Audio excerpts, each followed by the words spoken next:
Nice off of Uniontown. This will be the last game in front of the Christmas break, Mike, as the Indians start out winning the preseason tournament, then a nice win over Uniontown, and now Riverton comes down on Miss Merry Christmas tonight. That's right. Had a good preseason tournament, and then a pretty nice game put together by both the boys and the girls up at Uniontown. That give them a little confidence, and coming off of that win, bring them in here and get them ready for the break. Big night tonight at St. Paul with Miss Merry Christmas. I think there's a Christmas formal dance even tonight, and a lot of stuff going on. But before that, have a couple good basketball games here. Yeah, I look forward to a good basketball game, non-conference, non-league game, as Riverton has basketball a little easier to schedule. Non-conference, non-league games here, and right before Christmas, a lot of time you get them in. Then after Christmas break, you start rolling into more league games. There is still some non-conference, non-league games after Christmas break, but it'll be a nice Christmas break for the Lady Indians. Off to a good start, as I said, off to a 4-0 start.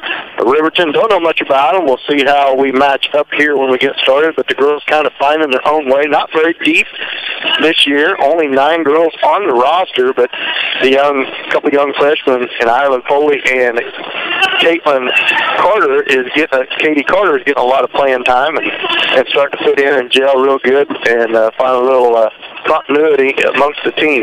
Yeah, we don't know a lot about Riverton, like you said, but when you look down the girls' roster there for Riverton, it's got quite a list. I didn't count the number, but it's a long list of girls playing. They only got, I think, 11 or 12 dressed out tonight, but as you look down the roster, they have a total of 4 seniors on the team, just 1 junior. The rest are underclassmen, freshmen and sophomore.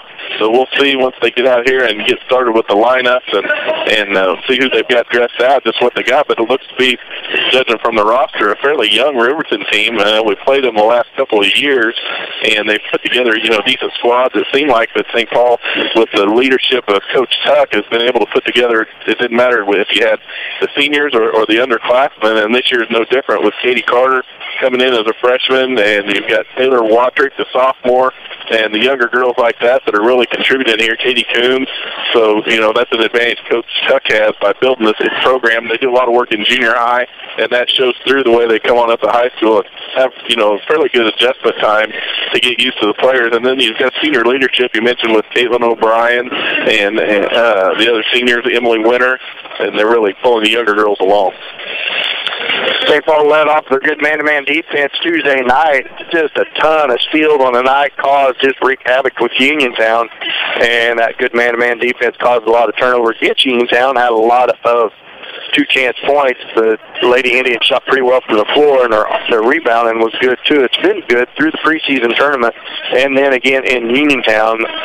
They've been in double digits, well into double digits on offensive and defensive rebounds for the night, up close to 20-plus rebounds, offensive and defensive, and that bodes well. Haven't shot the greatest from three-point land, but they look to clean that up a little bit as the season goes on and start getting their stroke a little bit, comes from volleyball and the basketball. And over the long break, I'm sure they'll work on a lot of fundamentals. The boys didn't have hardly any time at all, only like 4 or 5 practices coming off of that state football burst, so not very much time to work on fundamentals. So it's good to get your legs under you over Christmas or before Christmas break, and then during Christmas break, work on a lot of fundamentals and enjoy the time home with your family on holidays. Yeah, it gives them some time with that preseason tournament and some of these non-conference games to kind of figure out what they've got when they try to come back from what they lose from last year's senior class and what they gained from the freshman class. This early season time is a good time for both the boys and the girls coaches to have an opportunity to see what they've got, how they're going to be able to work together,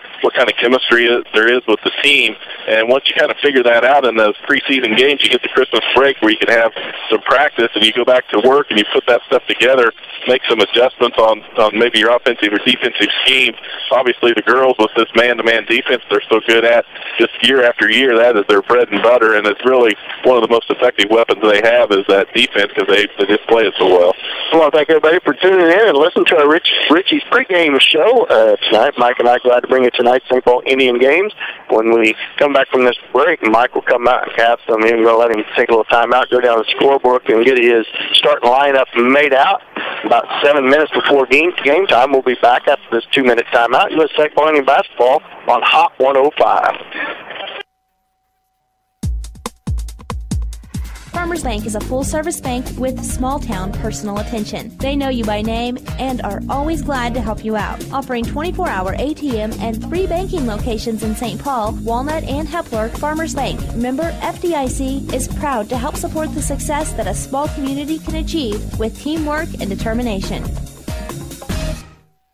We're asking for a healthy community, new friendships, and more ways to meet your needs for Christmas this year. As your local hometown pharmacy, we're simply hoping we can help make your holidays less stressed. Download the Richie's Drugstore app on your smartphone today for convenient refills, reminders, coupons, and more. Then stop in to receive your free gift while supplies last as our thank you for downloading our app and choosing Richie's. Wishing you a very Merry Christmas and a happy, healthy New Year from all of us at Richie's Drugstore in Erie.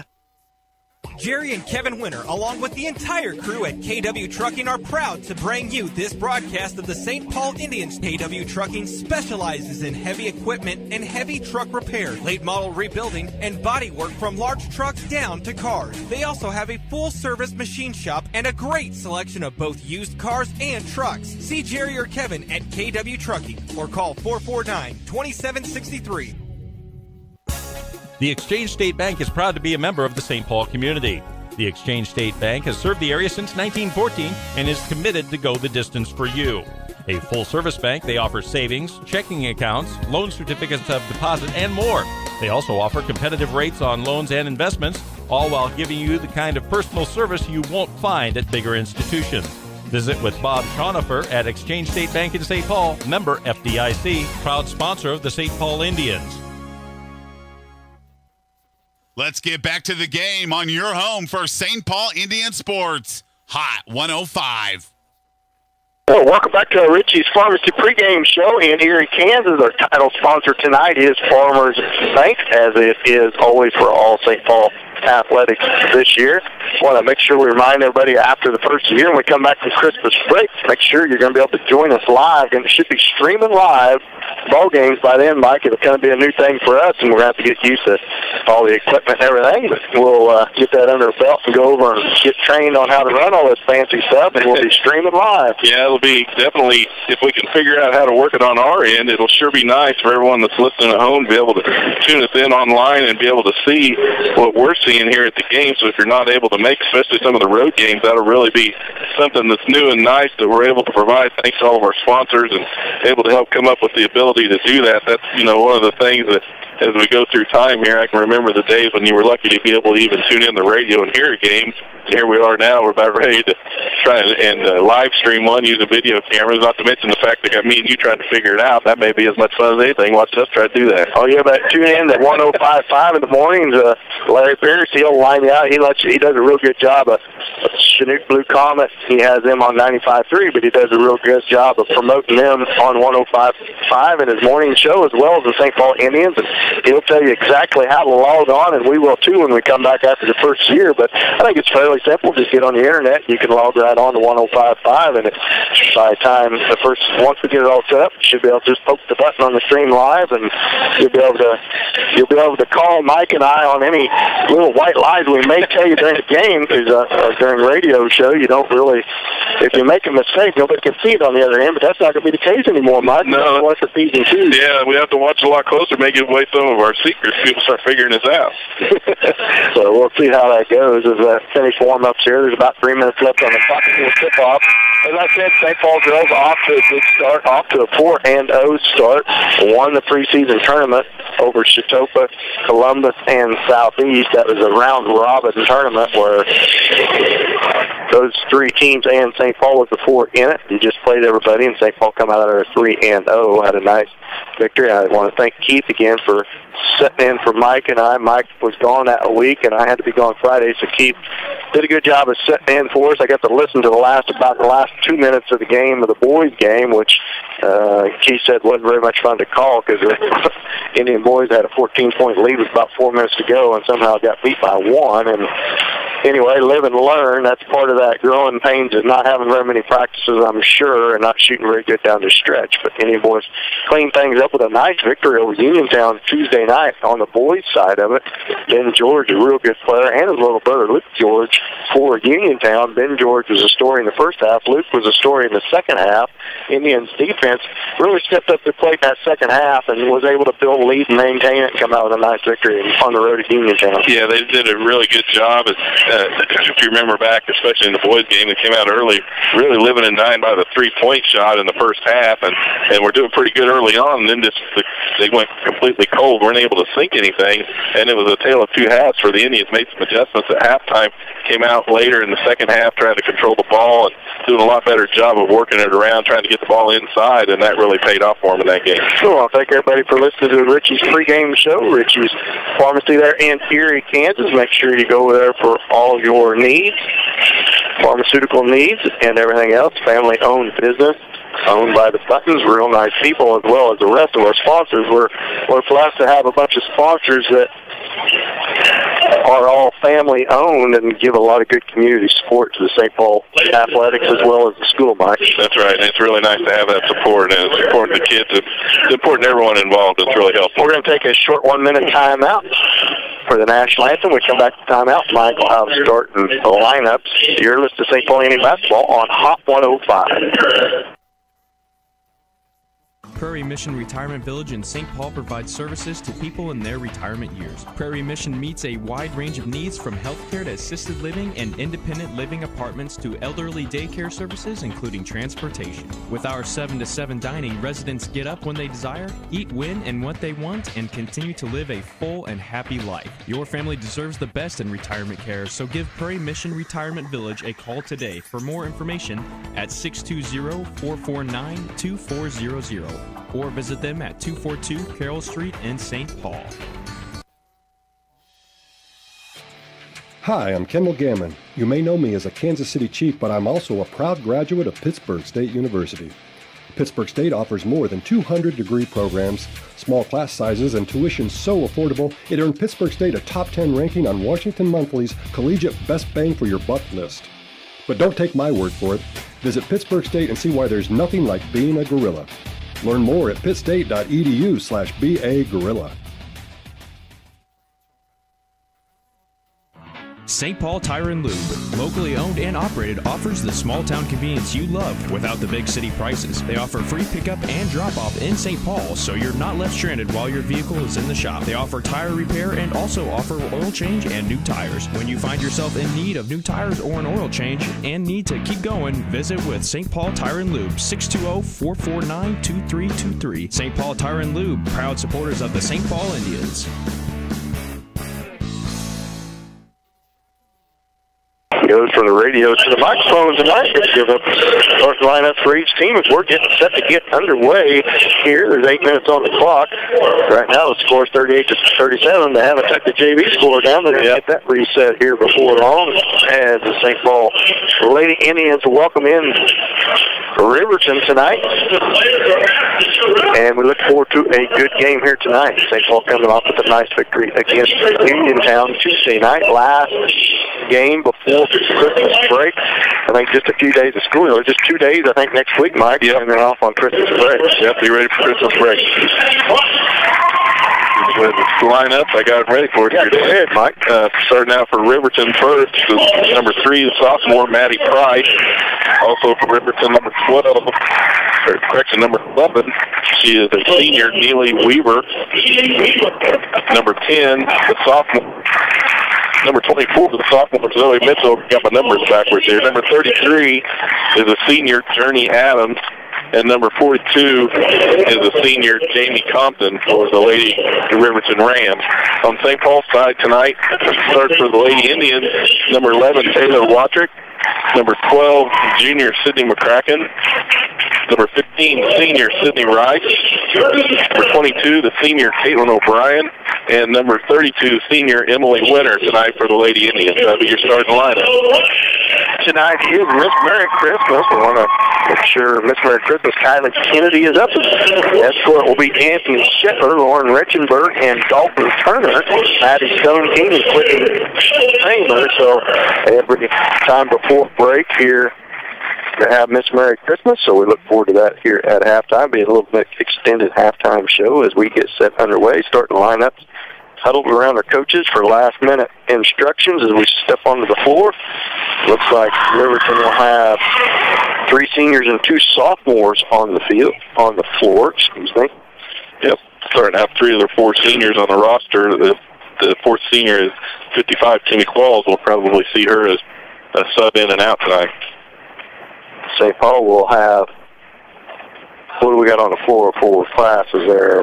It looks like we've got Rice, Winter, O'Brien, and Sydney Rice will be your seniors, sophomore Taylor Watrick, and junior Sydney McCracken.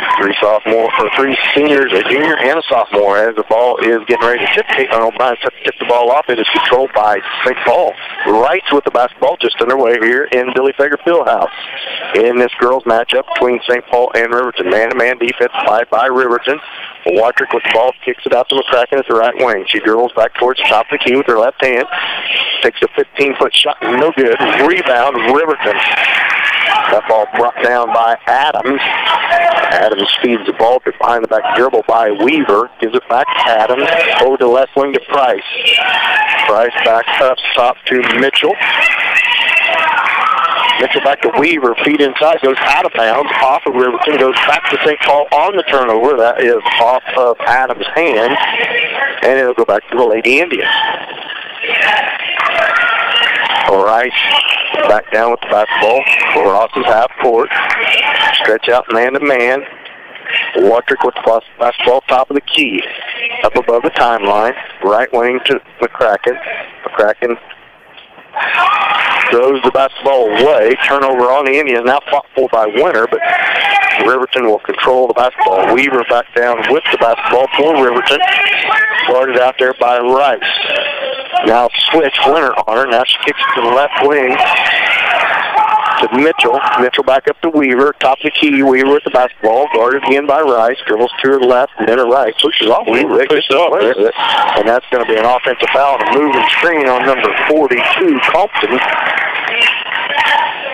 So turnover goes back to the Indians. This looks to be a good defensive game. Both teams playing a tight man-to-man defense here, Mike. Yes. Watrick with the basketball. Feeds it back to Rice at the right wing. Rice dribbles into the lane, all the way to the basket. Up, no good. And it's going to be, she's going to go to the line, shoot 2 as Rice ends up on the floor. Kind of a late whistle. Rice will go to the line to shoot 2. That foul is on number 33, Mike Adams, the senior, second team foul on Riverton. Rice settles into the line, shot on the way, short, no good. Still no score in the game, 6:32 left to go in the first. As Rice settles in for a second shot. Settled in, shot is on its way and rattles in good. So Indians take a 1-0 lead. 6:32 left to go in the first. Weaver with the basketball, pestered out there by Rice, crosses half court, and it's going to be a foul on Rice. First team foul on the Indians, first on Rice. Rice working hard on that man-to-man defense, just got a little too much contact.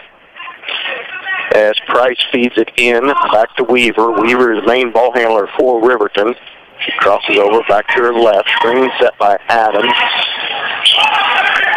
Now throw the left wing to Price. Price double team for a second out there. Now it's a steal by Watrick. Just takes it away from her. All the way down for the layup. No good, but she's fouled. Watrick will go to the line to shoot 2. Third team foul on Riverton. First on Price, I believe.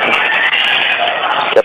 First on Price, third on Riverton. Watrick will shoot 2 at the line. So the Indians are doing a good job off a couple steals, getting down there and getting contact on the layup. No good on the first one. Still 1-0. 6:10 left to go in the first. Watrick settles in for a second shot. It's on its way and rattles in good. 2-0 lead for the Indians. Adams feeds it into Weaver. Behind the back dribble, picks up her dribble. Winner out there on Adams. Adams off to the left of Price. Bounce pass inside to Compton. Ball's on the floor and out of bounds. It's going to stay with Riverton. I think that went off Wattrick's foot out there near the baseline. Compton set to put the ball in play for Riverton underneath their own basket.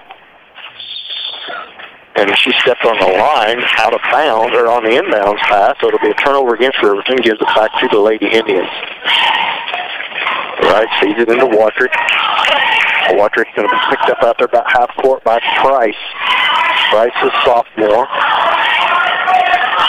Rice feeds across court to the Kraken. Drives with the left hand. Cut off by Mitchell. Back to Winter up top. Winter looks inside. South pass into O'Brien. Poked away, and it's going to be out on Riverton. Stay with the Indians. Bounce pass attempt inside for Caitlin O'Brien was poked around by, or out of bounds by Compton.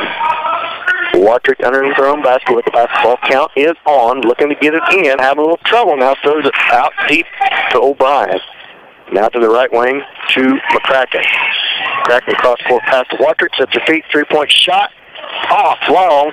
Rebound. Bounce pass inside the Winter. No good. Weaver with the rebound for Riverton. Pushes the ball up the left-hand side of the court. Couple good looks for the Indians. Couldn't get it to go. Adams back door to Price is too high and out of bounds. Good idea, but it was too high and went out of bounds as the Indians was beat on the backdoor cut. 2-0. Indians lead. 5:17 left to go. Good offensive set the last time. Had a couple good looks at it. Wattrick had a wide open three look. Missed it. Good rebound by Winter. A little too far under the basket. Spin move by Wattrick inside. Gets it to Winter. Now Winter goes up strong with her left hand. No good. Rebound Mitchell for Riverton. Feeds it off to Weaver. She's picked up out there by Rice. Feeds it back up top to Adams. Adams guarded by Winter to right wing to Mitchell. McCracken cuts her off. Mitchell picks up her dribble. Price at the backdoor cut again. Blocked by Winter. Takes it out of her hands. Feeds it ahead to Rice. Rice crosses over. Now kicks it out to Winter. Sets her feet. 3-point shot right wing. No good. In and out. Tipped around and controlled by Weaver. Weaver pushing the ball back down the floor off the left side. Cold shooting by the Lady Indians so far in this first quarter. O'Brien ends up on the ground against Mitchell. Feeds out to Weaver. 3-point shot by Weaver. Good. All of a sudden, Riverton has a 3-2 lead. 4:17 left to go in the first. Wattrick with the basketball. Coons and Hutcherson at the scorer's table for the Lady Indians. Bounce pass to Winter. Free throw line back to Wattrick. Tipped out to Rice. 3-point shot of her own. Good. Boy, Rice was smooth on that shot. Sydney Rice from the right baseline drains a three. Gives the Indians a 5-3 lead. Sydney Rice caught that ball, and she knew as soon as she caught it, she was going to shoot. Well, it looked nice. Weaver with the basketball, feeds it off to Mitchell, left wing.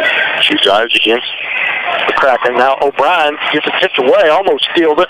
That's going to be, O'Brien's going to come out with it. She's tripped by Adams. It's going to be a foul on the floor. Compton tried to save that ball in bounds and did, and tipped it back to O'Brien. And then O'Brien was tripped by Adams. Second foul on Adams as Quells and didn't catch the other number who just chipped in. I think it was Nolan. That's not right, I don't think.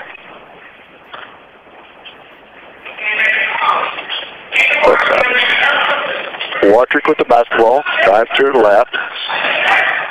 O'Brien with the ball, drives in towards the lane. Shot up. Hard shot. Rebound. Katie Coons. Put back good. Good job by Coons working the boards. Number 44 was the other sub. That's Cameron Compton. It's the freshman. Hutcherson. Ball lost out of bounds by Quells, who just comes into the game. Turnover goes back to the Lady Indians. Quells is a senior. That's the one first off the bench. 7-3. The Lady Indians lead. 30-second timeout by Riverton. We'll be back after this 30-second timeout. You're at St. Paul basketball on Hot 105.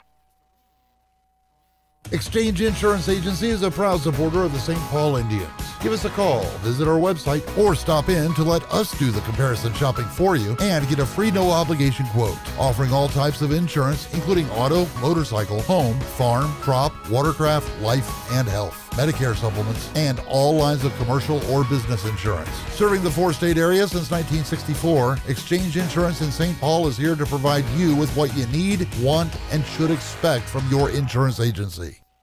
Let's get back to the game on your home for St. Paul Indian Sports. Hot 105. Well, welcome back to Billy Fingers Fieldhouse. That timeout brought to you by the St. Paul Market there in St. Paul for all your grocery needs. St. Paul starts with the basketball coming out of that timeout by Riverton. McCracken with it, feeds it over to Hutcherson. Hutcherson up to O'Brien, top of the key. She's guarded out there by Compton, the senior. Back to Watrick. Ball fake, drive towards the baseline. Tries to cross court pass. Hutcherson comes out there with it. The second three-point shot left wing off. No good. O'Brien with the rebound. Put back good. O'Brien may have got off with a little push-off on the rebound. Weaver right back down with the basketball for Riverton. Feeds it back up to Compton. Compton over the left wing to Compton. And that's going to be a foul on Watrick against the younger Compton. Cameron Compton. He is just a sophomore. So Jamie is a senior. Cameron's a sophomore. Both on the floor now for Riverton. Cameron sets to put the ball in play for Riverton. 2:30 left to go here in the first. 9-3. Lady Indians lead as Watrick comes out, picking up her first foul. Rice goes back in. Weaver with the basketball. Started by Hutcherson. Feeds it off to Compton, the left wing. Ball goes off her foot. Now stripped away by Rice from behind. Rice layup. Good. Henry Compton feeds it into Weaver. 2:13 left to go in the first. 11-3. Lady Indians lead. Hutcherson guarding Weaver, moving her feet good. Screen set by Compton. Now Weaver dead ball out there, and it's going to be a timeout. Riverton, this time we're going to go ahead and take a timeout. St. Paul leads 11-3. We'll be back after this 1-minute timeout. It's St. Paul basketball on Hot 105. When the lights come up on Friday and Saturday nights at high schools and colleges across the region, it's often on a field built by Crossland Construction. Many Crossland employees played on those fields and were educated in the schools that are thriving parts of our communities today. Crossland is a proud supporter of area athletics and urges you to be a part of your local school community. Many of the athletes playing today may help Crossland build across our region in the future. Check out career opportunities at crossland.com. Crossland Construction, build you. You and your family deserve the highest level of quality care. Whether a minor sprain or a major injury, our nationally ranked orthopedics and joint replacement program will get you back in the game, on the dance floor, or on the walking trail in a matter of days, not months. For more information, visit our website at www.labettehealth.com. At Labette Health, we center around you. Let's get back to the game on your home for St. Paul Indian Sports. Hot 105. Well, welcome back. That timeout brought to you by St. Paul Supermarket. Riverton with her second timeout called. Was in a little Weaver was picked up her dribble and was in a little trouble, and coach called a timeout. Riverton starts with possession of the basketball. 1:51 left to go in the first. 11-3. Indians lead. Compton with the basketball at the left elbow, feeds it inside, stripped away by Rice and knocked out of bounds. It'll stay with Riverton. Pass intended inside for Mitchell. Qualls with the ball for Riverton. Feeds it into Compton. Compton is stolen away and stripped by O'Brien. O'Brien streaks down the right-hand side. Right-handed layup. Good. Over on Riverton. Gives it back to the Indians. They score 13-3. Lady Indians lead. 1:43 left to go in the first. Compton with the basketball guarded out there by Rice. Balls with the screen. Gets it off to Compton. Back to Weaver. Weaver guarded by Hutcherson. Now Qualls with the ball. Feeds it out to the left wing to Mitchell. Mitchell double teamed out there. Give and go. Oh, that was a travel. Balls gets the layup to go, 13-5. The Lady Indians lead, 1:25 left to go in the first. 14 fouls on Riverton, 2 on the Indians. Rice feeds it to Hutcherson at left wing. Has it picked up a dribble, give and go. Good backdoor pass to Coombs. O'Brien to Coombs. Nice pass on the back door. Coombs standing wide open under the basket. Makes the layup, gives the Indians a 10-point lead. 15-5, 1:02 left to go in the first. Stripped away by McCracken. McCracken streaks down. Weaver there on her. That was right. And it's going to be a foul. Who did I say? McCracken. I'm sorry. Trying to give your daughter a little extra credit. Appreciate it, but it wasn't her. Yeah, I know. She get ready to come in. Yeah, she get ready to come in. Rice stole that ball and was streaking down the right-hand side. Now, see, that's where the live stream is going to get me. That's right. That's right. Rice settled into the line to shoot to. Short. She's been short out tonight on her free throws. McCracken checks in for Caitlin O'Brien. As Rice settles in for a second shot, 56.2 seconds left to go in the first half, and that free throw is good. Gives it Lady Indians a 16-5 lead. 56 seconds left to go here in the first. Weaver with the basketball, guarded by Hutcherson. Well, she pushes off that left hand a little bit. It does. Weaver making some room. Feeds it off to the left wing to Price. Price down past Falls. Layup on the left side. Block. Good. A little pick and roll going on. Falls with back-to-back buckets. Gets it to a 9-point lead for the Lady Indians. 28 seconds left to go here in the first. Rice with it. Feeds it to McCracken, left wing. McCracken gives it to Hutcherson on the give and go. Shot no good. Short. Coons with the rebound. Put back good. Katie Coons working the boards hard. 18-7. Indians up by 11. Weaver, guarded by Hutcherson, drives to the left, pull up 15-footer, no good, long. And Thompson with the rebound. It's going to be a jump ball as a tie-up between Thompson and Rice. And it'll stay with Riverton on the possession arrow. Weaver set to put the ball in play for Riverton. 0.4 left in the first, so just going to have to be a tip play here. Rice, and that's the end of the first quarter. It's the end of one, 18-7. Lady Indians lead. We'll be back after this 1-minute timeout in the St. Paul basketball on Hot 105. Farmers Bank is a full-service bank with small-town personal attention. They know you by name and are always glad to help you out. Offering 24-hour ATM and 3 banking locations in St. Paul, Walnut, and Hepler, Farmers Bank, member FDIC, is proud to help support the success that a small community can achieve with teamwork and determination. We're asking for a healthy community, new friendships, and more ways to meet your needs for Christmas this year. As your local hometown pharmacy, we're simply hoping we can help make your holidays less stressed. Download the Richie's Drugstore app on your smartphone today for convenient refills, reminders, coupons, and more. Then stop in to receive your free gift while supplies last as our thank you for downloading our app and choosing Richie's. Wishing you a very Merry Christmas and a happy, healthy New Year from all of us at Richie's Drugstore in Erie. Let's get back to the game on your home for St. Paul Indian Sports. Hot 105. Welcome back to Billy Figure Fieldhouse. Dan Bitt alongside Mike McCracken. That timeout brought to you by St. Saul Market. At the end of the first quarter, 18-7, Lady Indians lead. They're going to start with possession of basketball here in the second. Martrick over to Hutcherson at the right baseline.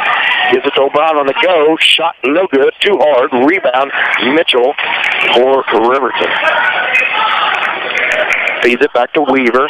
Weaver crosses half court, picked up after by Hutcherson. Weaver crosses over back and forth. Now drives the baseline. A little help coming from Winter. Shot up. Rattles out. No good. Gets her own rebound on her arm, and it's going to be a foul on the Lady Indians.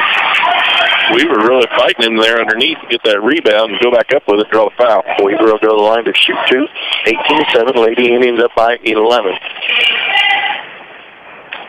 Weaver settles in at the free throw line. Shot on its way and right through there. 18-8, 10-point lead for the Lady Indians. Weaver settled in for a second. It's on its way and off, no good. Chased down by Hutcherson. 18-8, Indians up by 10. 7:28 left to go here before half. McCracken up to Winter. To O'Brien. O'Brien drives towards the free throw line, kicks to the right wing to Hutcherson, back across court to Watcher, drives towards the left elbow. Bullet pass inside. Boy, that's off of Winter's fingers, but St. Paul's going to end up with possession of the basketball. Yeah, I think they called off Qualls there, but I agree with you. I think it came off the Winter before it went out. Qualls might have hit it, but it went right through Emily Winter's hand. And now Watcher is in a little trouble, gets it into McCracken. Feed inside to O'Brien. Ball fake against Falls. Turnaround shot in front of the rim. No good. Rebound, Emily Winter. Put back good. The Lady Indians working hard on the offensive boards, doing a good job between Coons and Winter. Weaver with the basketball up above the timeline, picked up out there by Hutcherson. Crosses back and forth. There's got to be a count at some point in time with the close defense by Hutcherson. Now McCracken out there on Mitchell. Gives it to Compton. Compton down towards the baseline. Feeds it to Qualls. Qualls shot.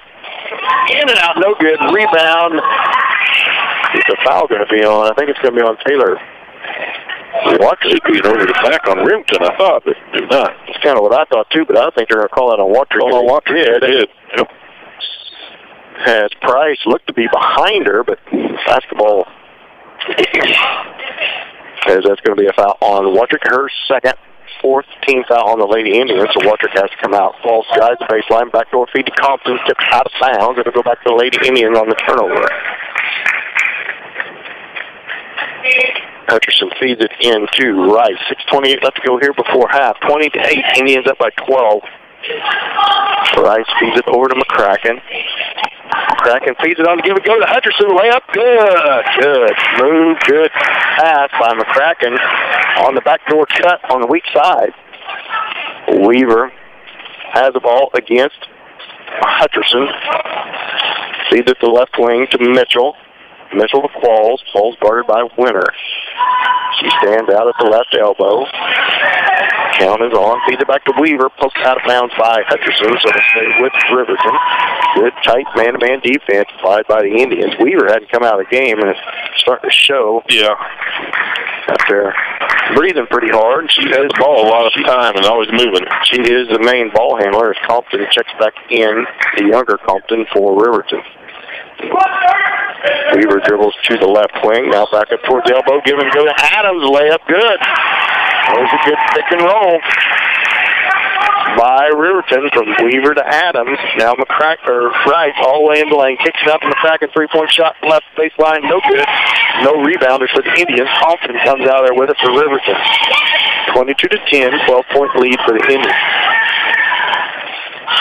Weaver dribbles towards the baseline. Cut off out there by Winter. Tries to feed it across court.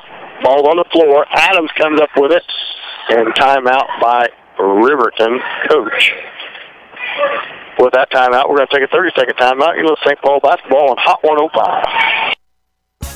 The Exchange State Bank is proud to be a member of the St. Paul community. The Exchange State Bank has served the area since 1914 and is committed to go the distance for you. A full-service bank, they offer savings, checking accounts, loan certificates of deposit, and more. They also offer competitive rates on loans and investments, all while giving you the kind of personal service you won't find at bigger institutions. Visit with Bob Schonifer at Exchange State Bank in St. Paul, member FDIC, proud sponsor of the St. Paul Indians. Let's get back to the game on your home for St. Paul Indian Sports. Hot 105. So welcome back to Miller Thayer Fieldhouse. Dan Min alongside Mike McCracken. That timeout brought to you by St. Paul Supermarket for all your grocery needs. Compton set to put the ball in play for Riverton coming out of that timeout. 5:16 left to go before half. 22-10. Indians up by 12. Gives it to the older sister Compton. Gives it back to Weaver. Weaver guarded by Hutcherson. Crosses over. Crosses to her left. Drives towards the baseline. Now picks up her dribble. Looking for somebody open. Feeds it across court to Camry. Compton back to Weaver. Weaver has it poked away by Hutcherson. Picks up her dribble. Feeds it up top to Adams. Picked up out there by Winter. She traveled. Picked up both feet. No call now. Winter knocks the ball out of bounds. It'll stay with Riverton. Winter had good defense there on Adams. I agree with you. I think she moved her feet a little bit before she dribbled the ball, but no call. Winter about had the steal, but it went out of bounds before she grabbed a hold of it. Price set to put the ball in play, and Katie Carter checks into the game for the Lady Indians.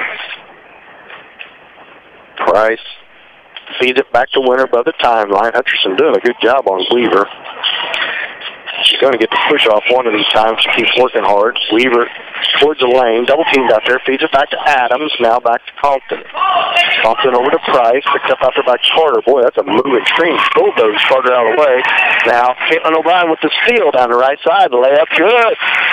Good job O'Brien on the steal. A lot of layups for the Indians off of steals.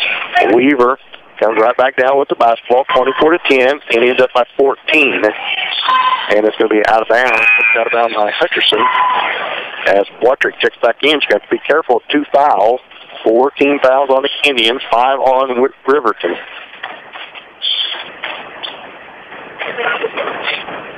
Price has put the ball in play, feeds it back to Weaver. Now she's picked up by Rice as Hutcherson gets a break. Adams with the basketball, feeds it to Price at right wing. Price cross-court pass stolen by Rice. Rice streaks down the right-hand side, goes up strong for the layup. Good. Another layup for the Indians, getting a 16-point lead, 26-10. Watrick pressures a little bit full court, now retreats back into defense as Rice picks up Weaver.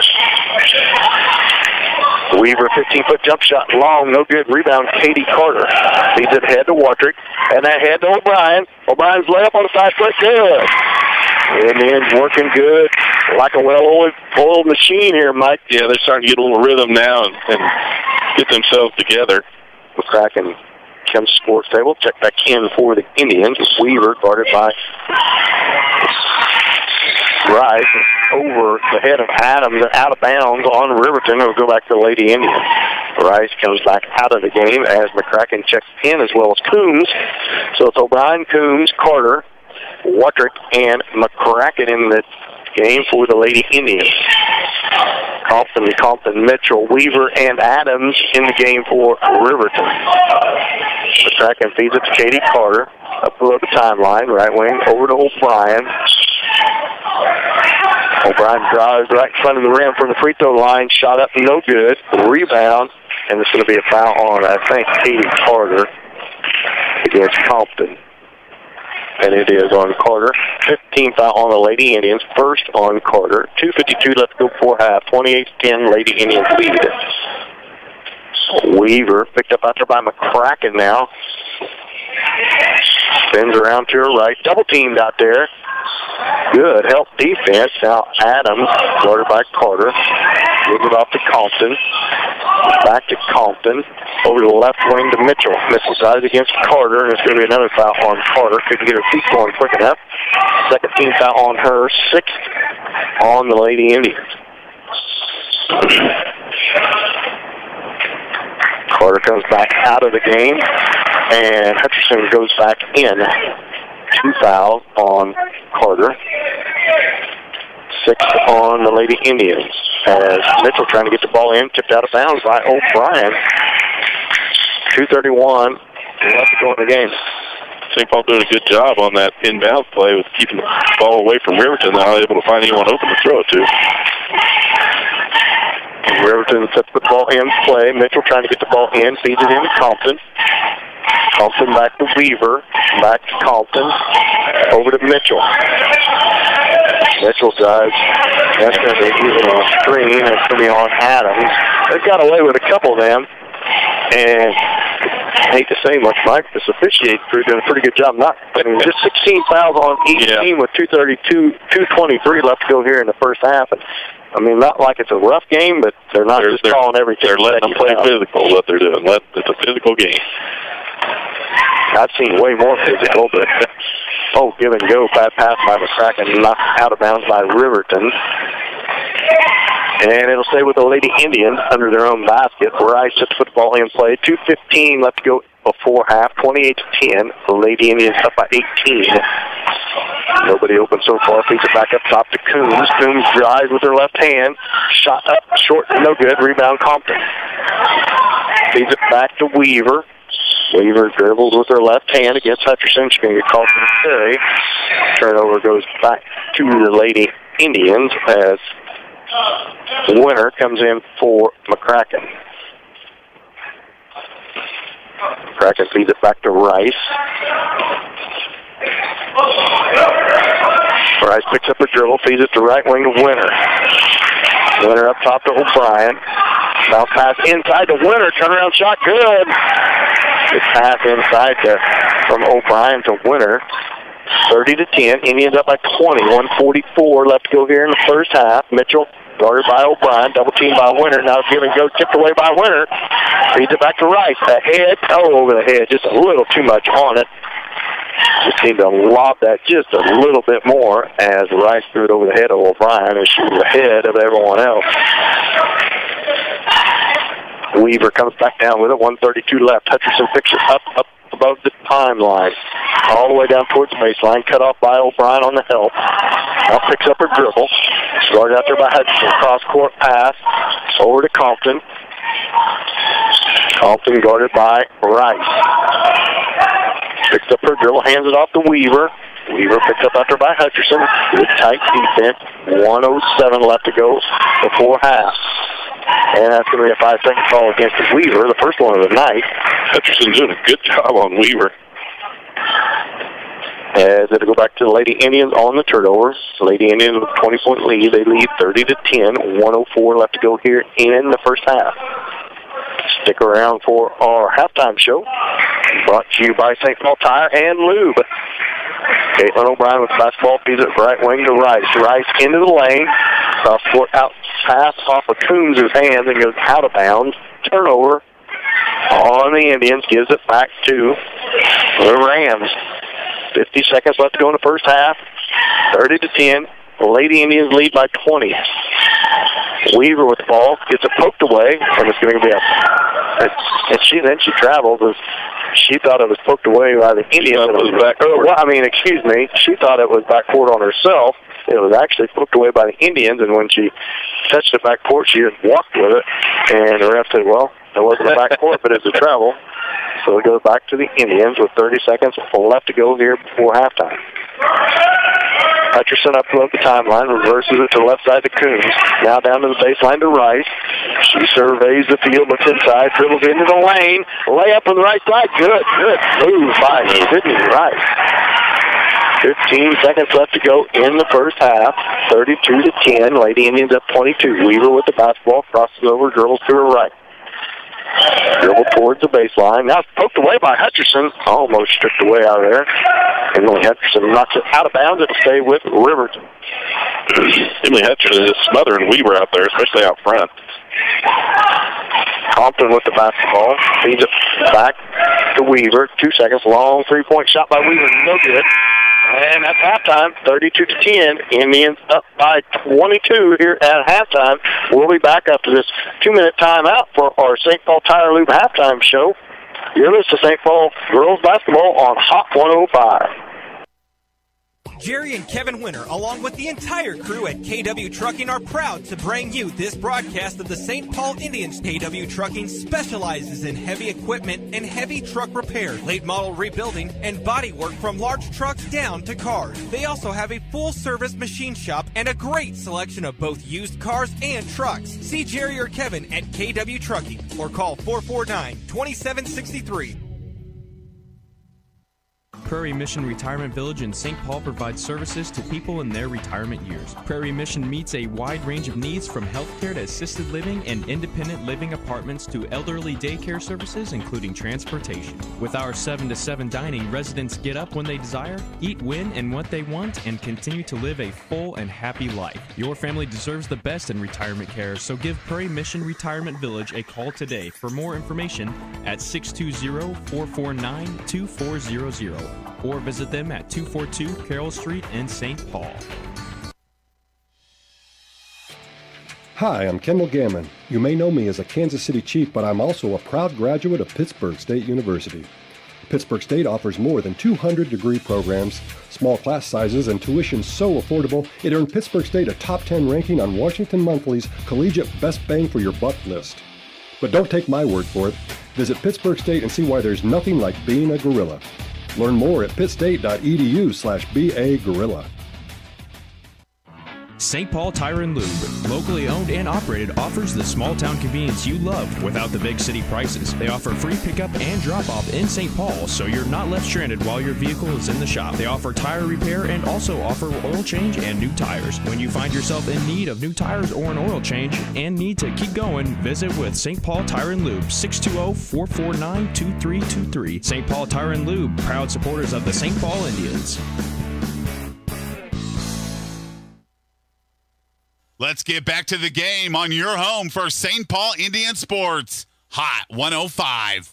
Well, welcome back to the St. Paul Tire and Lube Halftime Show. Dan Bitt alongside Mike McCracken. Glad to bring you tonight's game. Welcome back to Billy Fager Fieldhouse. Last home game in front of the Christmas break. Last game in front of the Christmas break. Lady Indians lead Riverton at halftime, 32-10, and a good half put together by the Lady Indians, Mike. Yeah, Lady Indians come out a little bit slow I thought in the first quarter, but then once they got warmed up and settled in, it was right back to Lady Indian basketball. That defense started out pretty good, but it wasn't great. But once it got tightened up, especially credit to Emily Hutchinson covering Weaver for Riverton. Weaver, the main ball handler, has the ball most of the time. Emily Hutchinson had the biggest load for covering Weaver while she had the ball. Did a really good job. She was just all over her out front, not allowing her any ground. They got the 1 5-second call. Probably could have got a couple others, depending on how you were looking at her, how you were counting. But I think the St. Paul defense is really, like I said, but in the pregame, it's their strength, and they really take advantage of it as much as they can. You've got 10 points scored by a Riverton team here in the first half. That's the same type of advantage that they had last week when they played, or the other night when they played at Uniontown. Just the other team didn't have an opportunity to score with that strong man-to-man defense. Yeah, real good defense put together. Really, the Lady Indians doing a good job throughout their bench. And Riverton, maybe not quite as, Indians, 8-person rotation for the most part. Riverton, about the same, about 8-lady rotation. Weaver hadn't set foot off the floor yet. She's done 90% of the ball handling for Riverton, so we'll see if fatigue becomes a factor in the second half. Lady Indians doing a good job of sticking that man-to-man. As Mike said, I agree. They started a little sluggish, but they kind of let their man-to-man work their way into it. Got a lot of steals, shot as little. You'll see here when we come back from the break, we'll go over stats, but their shooting percentage from two-point land's awful good for the night, and that's mostly because of all the steals and layups the Lady Indians have got. Yeah, that's what I thought, too. On offense, they were a little bit cold to start with, but they were able to start working the ball underneath, especially to Katie Coombs. They did a really good job. Then Sydney Rice doing some good work on defense, causing a couple of turnovers, getting a fast break, able to get the easy layup, and a couple nice feeds inside as well to O'Brien. O'Brien done a lot of work starting out in the front at the top of the key and put on some good moves moving into the lane and able to score off the drive as well. This Merry Christmas coming up. I'm not sure if it's between games. It's between games, I believe, but I'm not for sure. We'll stick by that until we're wrong. Kylie Kennedy is up for Miss Merry Christmas. Her escorts Anthony Shetler. Kylie is the daughter of John and Amy Kennedy and Jay Johnson. Anthony Shetler is the son of Kenny Shetler and Cheryl Shetler. Lauren Richenberg is the daughter of Luke and Keisha Richenberg. Dalton Turner is the son of Jennifer Turner and the late Michael Turner. Madeline Stone King is the daughter of Randy and Jennifer Stone King. Quentin Kramer is the son of Brian and Shannon Shadley. And we'll go through that more as Miss Merry Christmas happens. But an exciting time for the kids is right before break. Get to go to a little Miss Merry Christmas dance. I don't think they call that. Is that what they call it? Winter formal now. They've got them dressing up in formals and really putting it on here in the wintertime, St. Paul. That's good. Everybody puts on their good duds and shows up tonight and has a lot of fun at school. I want to thank all the school sponsors for, I know Mrs. Harper does a lot of work with all the Stuco stuff and the Stuco. It's a small school. Everybody participates, and it's great to have all these events for the kids going into Christmas break. Get to spend a little more time with each other before break, and then get to go home and spend a little, get to spend some time with their families over the holidays, and we'll obviously mix in on quite a bit of practice between now and then, but have to come back to practice. It's really good for the coaches to have this preseason tournament and then a couple games before Christmas break, and it kind of probably gives them a good idea. I mean, before the season, they know they need to work on fundamentals, but after a few games, I'm sure Coach Tuck and Coach Burke's making a lot of notes on what they need to work over on break. Yeah, we talked about that before the game, too, that they use this preseason time and before Christmas time to make those final adjustments and get ready as we go into league play when we come back from the break. We're going to take a short 1-minute timeout and come back from that timeout. Mike's going to have some stats real quick, and then we'll get right underway with the second half. You're listening to the St. Paul Tire and Lube Halftime Show. We'll be back after this 1-minute timeout with St. Paul basketball on Hot 105. Exchange Insurance Agency is a proud supporter of the St. Paul Indians. Give us a call, visit our website, or stop in to let us do the comparison shopping for you and get a free no-obligation quote. Offering all types of insurance, including auto, motorcycle, home, farm, crop, watercraft, life, and health, Medicare supplements, and all lines of commercial or business insurance. Serving the 4-state area since 1964, Exchange Insurance in St. Paul is here to provide you with what you need, want, and should expect from your insurance agency.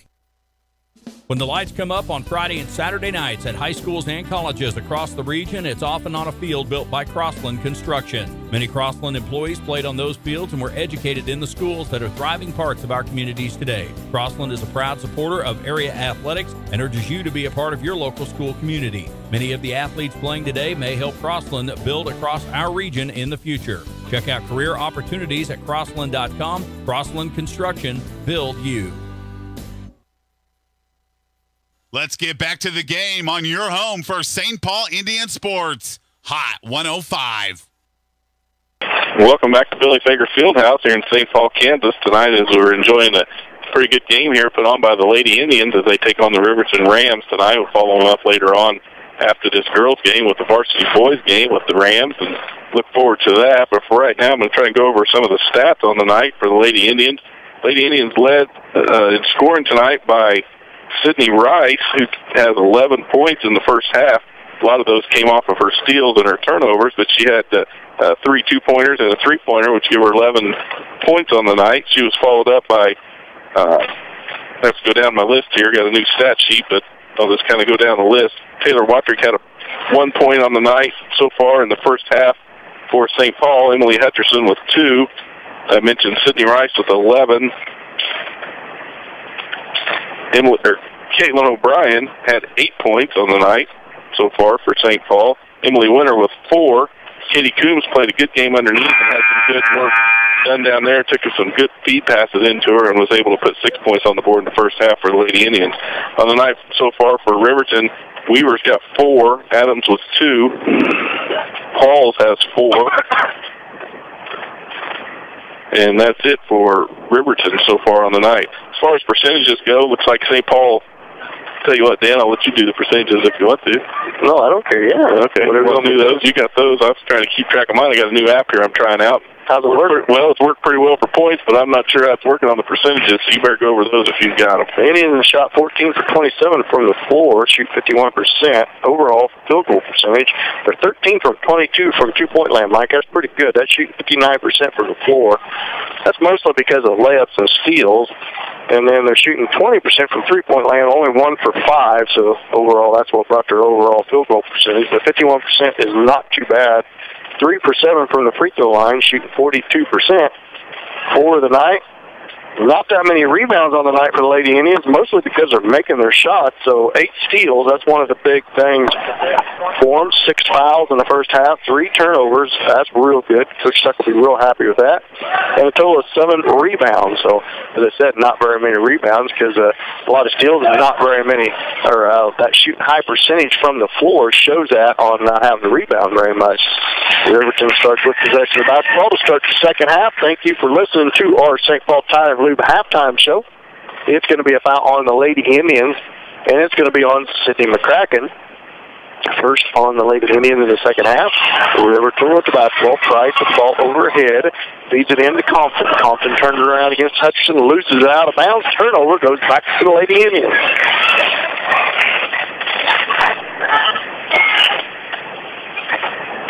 Rice with the basketball. Dribbles down with her left hand. Boy, I smell that popcorn, Mike. Is it legal to shoot and eat popcorn call ball game thing? I think it's legal as far as you can get away with it. It sounds good to me. O'Brien swings the left wing to Wattrick. Wattrick back up top to O'Brien. O'Brien looks to her right, now back to the left. Baseline down to McCracken. Thought about the 3. Shot from, drive from the free throw line. And good pull-up 10-foot jump shot by O'Brien to get the Indians' first 2 points in the second half. They lead 34-10. 7:15 left to go here in the third. Weaver with the basketball. Bounce pass inside the Compton. Turnaround, tough shot. Good defense. Good double team by O'Brien and Winter. Leaves it to Wattrick. Wattrick streaks down the left side of the floor. Now dribbles back up, gives to McCracken. Top of the key to O'Brien. Right wing to Rice. Good pass inside to McCracken. Turnaround shot blocked. by Mitchell. I think McCracken was surprised how open she was. She just turned around and took that 10-foot jump shot. Weaver feeds it up top to Adams. Adams guarded by Winter, right wing to Mitchell. Mitchell's picked up out there by McCracken. Mitchell dribbles with her left hand. Poked away by McCracken. She recovers. Now poked away by Watrick and loses it out of bounds. It'll stay with Riverton. Indians working hard with that man-to-man defense, causing a lot of havoc for Riverton. Weaver with the basketball. Dribbles back up towards the left or right elbow. Feeds it to Adams. Adams at the top of the key. Inside, tipped away, stolen by Rice. Still caused by O'Brien. Rice all the way down. Layup, no good. Rebound, Compton for Riverton. Back down to the left of Price for Riverton. Up top, Compton with the top of the key with the basketball. Feeds it off to Weaver at right wing. Mitchell, left wing to Price, guarded by Watrick, drives the baseline, double team, and she's going to walk with the basketball. Turnover on Riverton. Gives it back to the Lady Indians. 34-10, Indians up 24. O'Brien with the basketball, top of the key to Rice.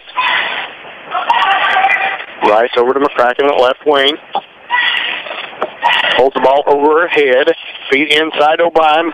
Good give and go. Layup good. Indians doing a good job on them backdoor cuts tonight. Hitting the cutter to the basket. Weaver with the basketball. Feeds it back top of the key to Compton. Compton over to Mitchell. Lob inside to Adams. Good feed to her, and she gets it to go. That was a good feed by Riverton that time. Watrick streaks back down to the floor, feeds it to McCracken. McCracken drives into the lane, picks up her dribble, kicks it out to Rice. Rice thought about the three, kicks it back out to McCracken. They reset the offense. McCracken dribbles to her right, over to Winter, up top to Keith O'Brien. O'Brien looking inside, now dribbles with the left hand, bounce pass to Winter. Back to work, layup, good. Good ball movement by the Lady Indians. That's O'Brien twice has hit that backdoor pass tonight. Weaver poked away by O'Brien. O'Brien chases it down the court. Right-handed layup. Good. Jason O'Brien starting to put together a good basketball game tonight. Riverton back down with the basketball. Weaver with the basketball. Guarded by Rice. Dribbles all the way around the left side. Now back to the right. Now back to the left towards the baseline. 15-foot shot. In and out. No good. Tips around. Controlled by Compton. Now Rice comes out there with it. Rice. Boy, she's fouled by Weaver. No call. Now Rice layup, no good. Rebound McCracken. No call again. Watrick feeds it out to Winter. Left-hand layup, no good. Rebound Compton. And boy, they are letting them play. Or foul. Letting them play. Weaver with the basketball. Right wing up top to Compton. Compton left wing to Price. Price in her lane. 10-foot shot, no good. Rebound O'Brien. O'Brien feeds it to Rice. Up ahead to McCracken, poked away by Mitchell. McCracken chases it down. Now it's going to be a tie-up as Price grabs it away from her. As Carter, Coons, and Hutcherson comes in for Winter, Rice, and McCracken. It's going to be St. Paul basketball. Off of the jump ball, change of possession. From the corner, Watrick with the basketball. Feeds it back to Hutcherson. Hutcherson above the timeline. Feeds it to Carter, poked away, and a fast pass by Hutcherson. Gives it to Thompson, layup. No good. Chased down by number 13. Put back good. Whistle, 30-second timeout. 5 Indians by Coach Tuck. We'll be back after this 30-second timeout. It's St. Paul basketball on Hot 105. Prairie Mission Retirement Village in St. Paul provides services to people in their retirement years. Prairie Mission meets a wide range of needs from healthcare to assisted living and independent living apartments to elderly daycare services, including transportation. With our 7 to 7 dining, residents get up when they desire, eat when and what they want, and continue to live a full and happy life. Your family deserves the best in retirement care, so give Prairie Mission Retirement Village a call today for more information at 620-449-2400. Or visit them at 242 Carroll Street in St. Paul. Let's get back to the game on your home for St. Paul Indian Sports. Hot 105. Well, welcome back. That timeout brought to you by St. Paul Tire and Lube. Watrick with the basketball. O'Brien, right wing, back up top to Hutchinson. Feed to O'Brien, left-handed fake, layup, up, no good. Coombs with the rebound. She loses it. She's going to be fouled. She'll go to the line to shoot 2. 40-14, 3:15 left to go in the third. Fouls on number 13, Parker's. It's her first. Coombs at the line to shoot 2. Shot on his way off the back iron, no good. 3:15 left to go in the third, 40-14. St. Paul leads by 26. Coombs settles into the line. Shot on its way off the back iron, no good. Tipped around by Carter, controlled by Weaver for Riverton. She comes across half court with it, picked up out there by Hutcherson. Drives towards the right baseline. Feeds it to Quell. Quell fakes, poked away by Coombs. Now the ball's on the floor. Hutcherson trying to get rid of it. Ball still on the floor. O'Brien comes out with it. Finally a jump ball call. And it's going to go back to Riverton on the arrow, possession arrow. 2:53 left to go in the third. 40-14. Indians up by 26. Balls with the ball out of bounds for Riverton. Feeds inside. Good backdoor cut by Weaver. Misses a shot. Coombs with the rebound. Feeds it out to Watrick. Watrick streaks down the left-hand side of the floor. Kicks it out to Carter. Carter up top to Coombs. Over to the right wing to Hutcherson. Cross-court pass back to Watrick. Long three-point shot. Oh, in and out. No good. Box one underneath. There's going to be a jump ball, and that'll go to the Indians on the possession arrow. Watrick was about 3 foot behind the three-point line, and it rattled in and out. Hutcherson with the basketball. Into the lane, layup good. Good move by Emily Hutcherson to get a good drive. And it's still by Watrick. Put back and go good, but she'll go to the line to shoot 2. As Winter, Rice both come to the scorer's table.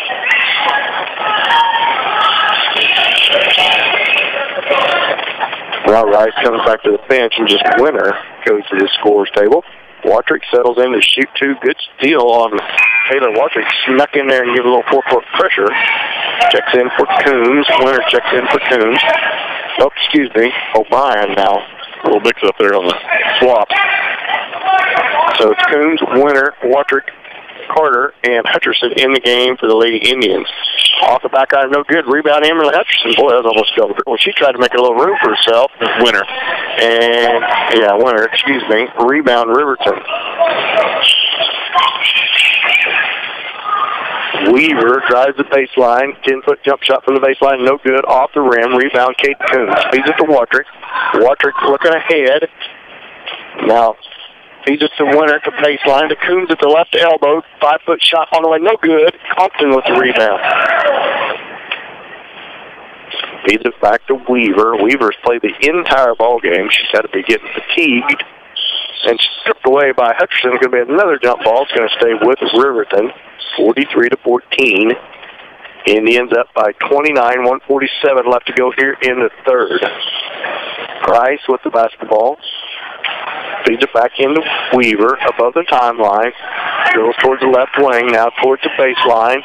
Drives that baseline, pulls up 15-foot shot, no good. Rebound Riverton. And it's going to be a foul on the Lady Indians, I believe. And that'll be their second team foul. Third on Carter.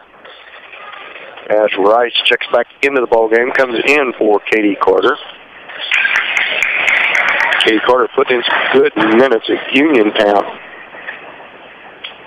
Riverton put the ball in play under their own basket. Feeds it into Price. She loses out of bounds. It'll be a turnover on Riverton. Goes back to the Lady Indians.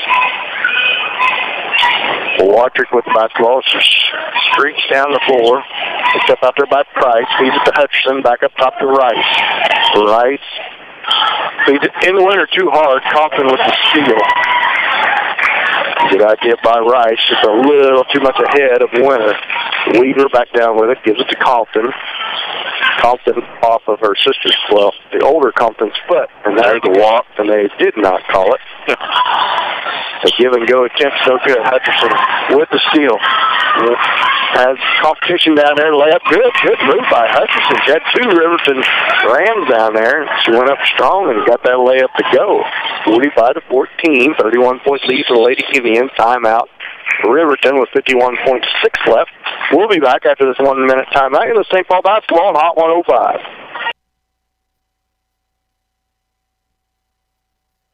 St. Paul Tire and Lube, locally owned and operated, offers the small town convenience you love without the big city prices. They offer free pickup and drop off in St. Paul, so you're not left stranded while your vehicle is in the shop. They offer tire repair and also offer oil change and new tires. When you find yourself in need of new tires or an oil change and need to keep going, visit with St. Paul Tire and Lube, 620-449-2323. St. Paul Tire and Lube, proud supporters of the St. Paul Indians. Exchange Insurance Agency is a proud supporter of the St. Paul Indians. Give us a call, visit our website, or stop in to let us do the comparison shopping for you and get a free no-obligation quote. Offering all types of insurance, including auto, motorcycle, home, farm, crop, watercraft, life, and health, Medicare supplements, and all lines of commercial or business insurance. Serving the four-state area since 1964, Exchange Insurance in St. Paul is here to provide you with what you need, want, and should expect from your insurance agency. Let's get back to the game on your home for St. Paul Indian Sports. Hot 105.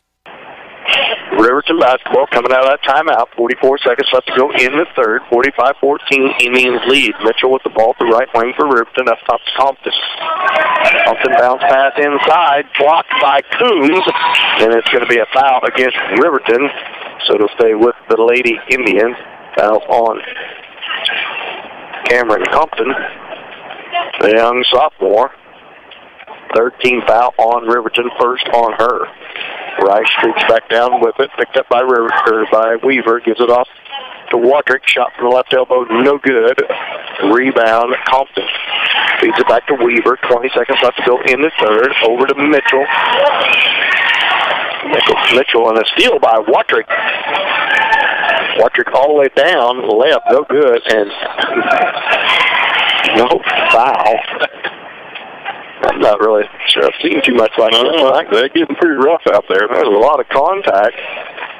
90% of every game we've played in so far, they call every one of them. Yeah. Matter of fact, they would have called a foul on Wadrick on the steal, but Weaver with the basketball, guarded by Hutcherson. Long shot at the buzzer, no good. 45-14 after three. 31-point lead for the Lady Indians. We'll be back after this 1 minute timeout. Let's St. Paul basketball on Hot 105. Farmers Bank is a full-service bank with small-town personal attention. They know you by name and are always glad to help you out. Offering 24-hour ATM and 3 banking locations in St. Paul, Walnut, and Hepler, Farmers Bank, member FDIC, is proud to help support the success that a small community can achieve with teamwork and determination. We're asking for a healthy community, new friendships, and more ways to meet your needs for Christmas this year. As your local hometown pharmacy, we're simply hoping we can help make your holidays less stressed. Download the Richie's Drugstore app on your smartphone today for convenient refills, reminders, coupons, and more. Then stop in to receive your free gift while supplies last as our thank you for downloading our app and choosing Richie's. Wishing you a very Merry Christmas and a happy, healthy New Year from all of us at Richie's Drugstore in Erie. Let's get back to the game on your home for St. Paul Indian Sports. Hot 105. Welcome back to Billy Sager Fieldhouse and that St. Paul Tire and Lube timeout. Into three, 45-14. Lady Indians lead. Rice with the basketball. St. Paul Supermarket timeout. Coons with the shot, gets her own rebound. It's going to be a jump ball on the tie-up. It'll go to Riverton. As the Indians with a 31-point lead and a running clock here in the fourth quarter, so this game will come to a close quickly here as Weaver crosses the timeline for Riverton. Picked up out there by Rice. Feeds it off to Compton, now over to Compton. Compton to Compton and out of bounds. Turnover on Riverton, gives it back to Lady Indians. Caitlin O'Brien feeds it into Rice. 7 minutes left to go in the game. Feeds it off to O'Brien at the left wing. Now back up to Carter, top of the key. Over to McCracken. McCracken drives towards the elbow, kicks out to Coombs. Now over to Carter. Carter looks inside. Now the bounce pass inside to Coombs is tipped away, but she recovers and feeds it back to Rice.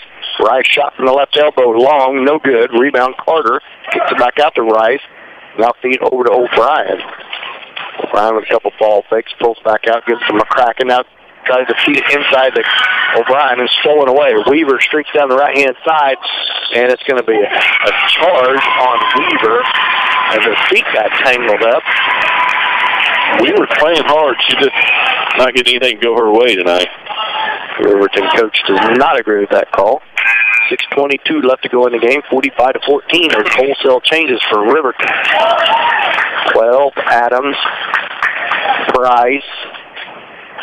Number 10, Phillips in the game, as well as number 22, Moss in the game for Riverton. Rice brings the ball down against Price. Feed inside to Coombs. Falls on her. Poor pass by Coombs right at the angle for Rice. And that was the same team grabbing hold of it. They're going to call a jump ball, and it was actually two Riverton girls had a hold of it. I think ball could come out on the good end of that deal. Excuse me, they got the arrow. Rice with the basketball. Feeds it into Coombs. Layup good. Yeah, St. Paul wasn't even in on that jump ball. They called the jump ball to get possession of the basketball. He wasn't even there. Price brings it back down. Picked up by Carter. 5:27 left to go in the game. 47-14 as Wadrick, O'Brien, Foley, and Hutcherson come to the score table for the Lady Indians. Price dribbles the baseline, kicks out the ball, shot from the left elbow, long, no good. Rebound Rice. Streaks down the right-hand side, feeds it ahead to Coombs, left-handed layup, good. 49-14. Sub changes for the Lady Indians, so not really a timeout. Just sub changes. 5:02 left to go in the game, 49-14.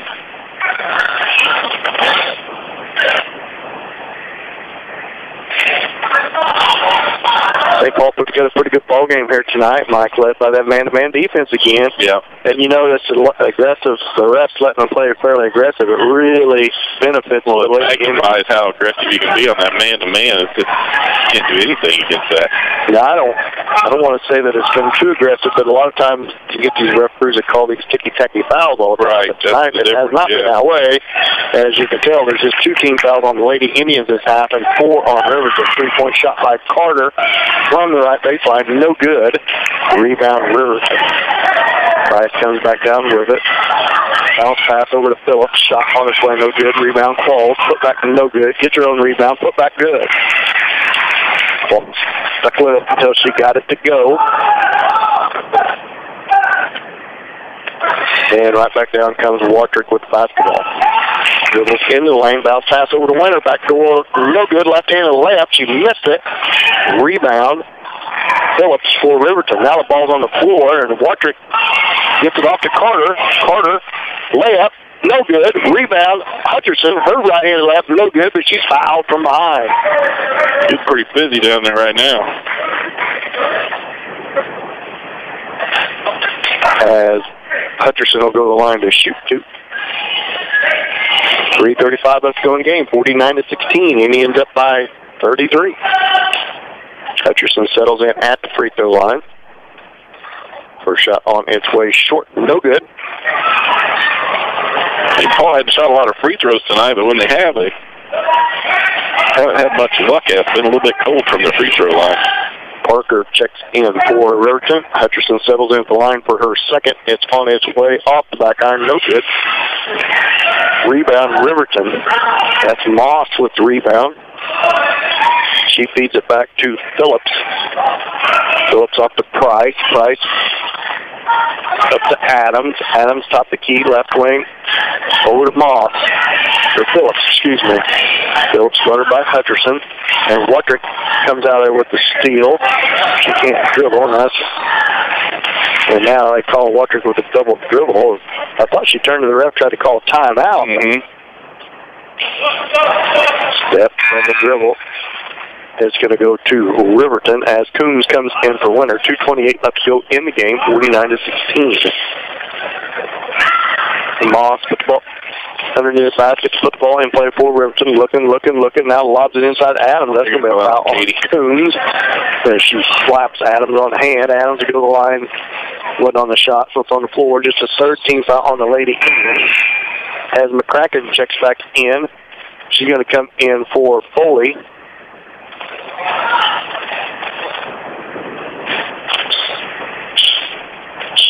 Riverton gets it in Adams. She's at the left block, guarded by Coombs. She puts a tough shot up and in. Pretty good defense by Coombs. Now Watrick with the basketball picked up out there by Price all the way into the lane. Layup, Euro step, no good. Rebound, Riverton. Price with the rebound. 1:35 left to go in the game. 49-18. 31-point lead for the Lady Indians. Up top to Adams, guarded by Coombs. Left wing to Price. Bounce pass inside, stolen away by Watrick. Watrick gives it off to Hutcherson. Hutcherson from the left block. Back out to McCracken. 3-point shot by McCracken. Good. Sydney McCracken buries a three from the left wing. As Riverton feeds it back into Phillips. Phillips off to Moss.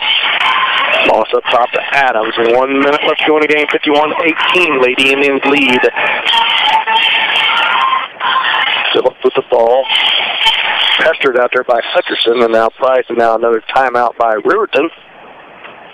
And 52-18 is the Lady Indians lead. Pretty good game put together by the Lady Indians there tonight, Mike. Yeah, they just worn them down. Riverton just kind of out of gas. Doesn't really have anything for St. Paul, especially against that defense. They've got their second team in there now, for the most part, playing with the running clock, just trying to get some play time for the girls. But a lot of credit to St. Paul. They've been able to take advantage of a lot of different things, especially on defense. But on the offensive side, I think they've got a few things maybe they'll want to work on, moving the ball around and getting those open shots. But for the most part, obviously, by the score, you can tell they're not having a lot of problems on either end of the floor tonight. Lady Indians come in 4-0 on the night, but extend to 5-0 before Christmas break. Get it, like, well, extended Christmas break. I think the first ball game is January the 2nd. Well, yeah, first day they come back to school to roll right back into basketball, and then it'll be a long haul until March Madness there, Mike. So when you start the grind, when you get there to January and school starts back up, then it's a grind for school and for basketball. My goodness, and we'll be working right into springtime. That's right. Price, yes, Carter. 50 seconds left to go in the game. Gives it off to Phillips. Phillips up top to Price. Poked away by Carter, but she gets it back. Gives it to Moss. Bounce pass inside. Poked away by Coombs and knocked out of bounds by McCracken. It'll stay with Riverton. 35 seconds left to go in the game. Indians lead 52-18. Post-game show will be brought to you by KW Trucking. And Mike, we're going to have to come up with a D-Rail Commodity Player of the Game here before. Sure are. That'd be a carry, but no call made as Hutcherson streaks down with the steal. Layup, no good. Tipped around and out of bounds. It'll go back to Riverton. About 10 seconds left to go in the game. Clock running, 52-18. Price with the ball, 5 seconds, 4, 3, and knocked out of bounds by Carter, and that will be the ball game. Final score, folks, 52-18. Lady Indians win. We'll be back after this. We'll be back with the post-game show brought to you by KW Trucking after this 2-minute timeout. Here's St. Paul basketball on Hot 105. The Exchange State Bank is proud to be a member of the St. Paul community. The Exchange State Bank has served the area since 1914 and is committed to go the distance for you. A full-service bank, they offer savings, checking accounts, loan certificates of deposit, and more. They also offer competitive rates on loans and investments, all while giving you the kind of personal service you won't find at bigger institutions. Visit with Bob Conifer at Exchange State Bank in St. Paul, member FDIC, proud sponsor of the St. Paul Indians. Jerry and Kevin Winter, along with the entire crew at KW Trucking, are proud to bring you this broadcast of the St. Paul Indians. KW Trucking specializes in heavy equipment and heavy truck repair, late model rebuilding, and body work from large trucks down to cars. They also have a full-service machine shop and a great selection of both used cars and trucks. See Jerry or Kevin at KW Trucking or call 449-2763.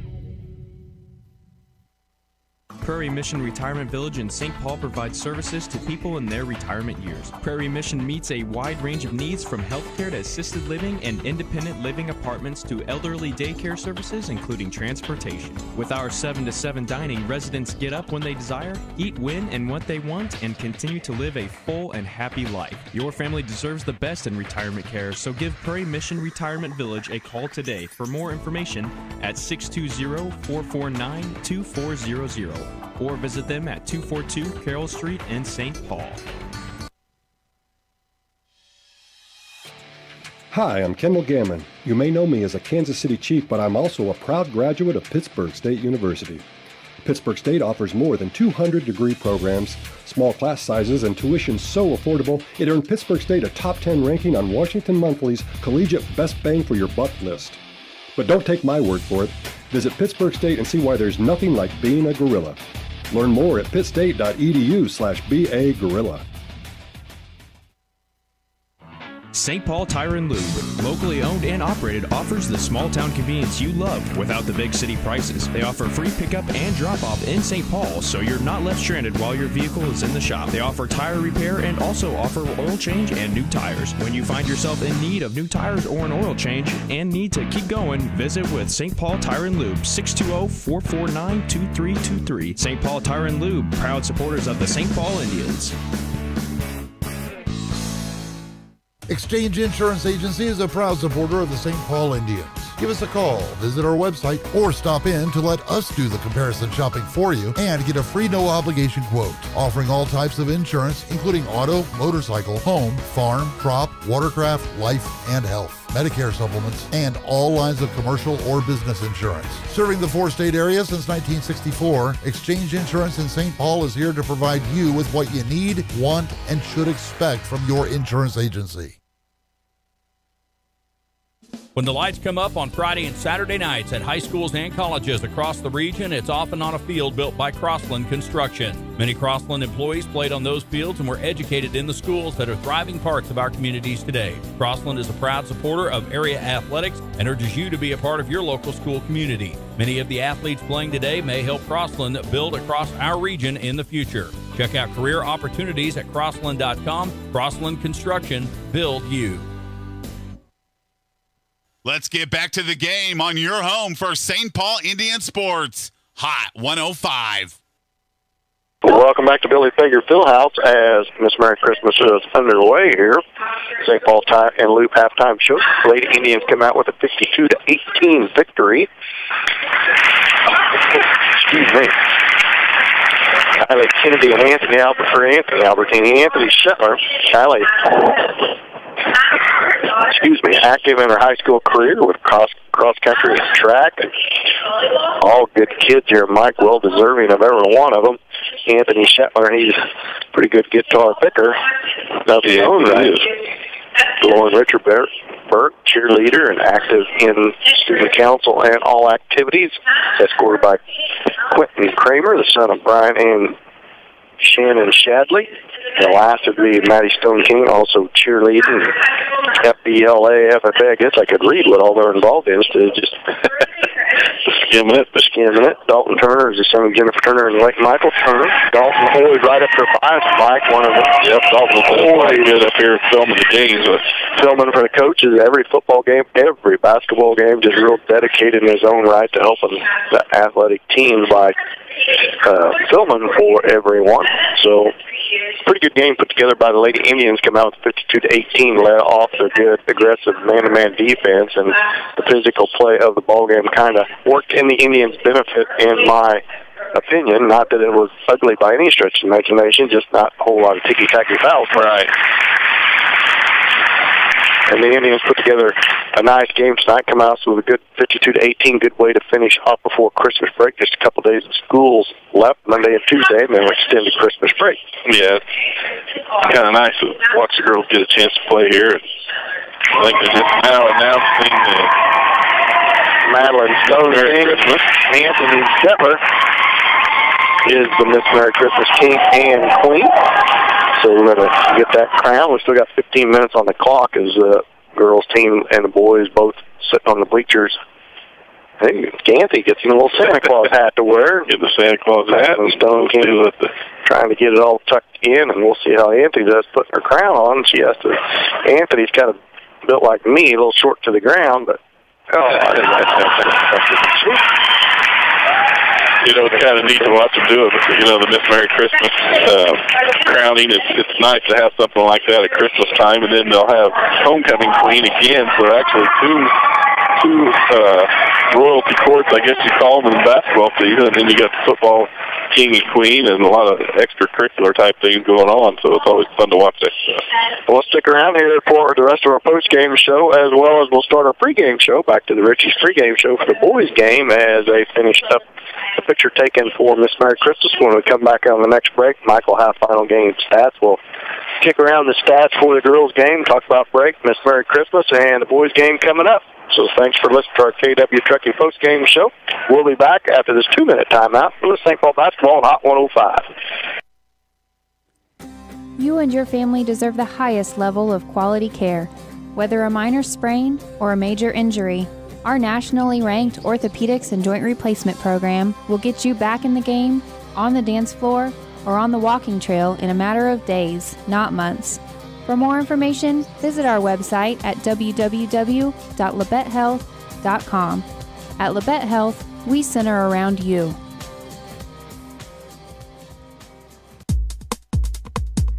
Farmers Bank is a full-service bank with small-town personal attention. They know you by name and are always glad to help you out. Offering 24-hour ATM and 3 banking locations in St. Paul, Walnut, and Hepler, Farmers Bank, member FDIC, is proud to help support the success that a small community can achieve with teamwork and determination.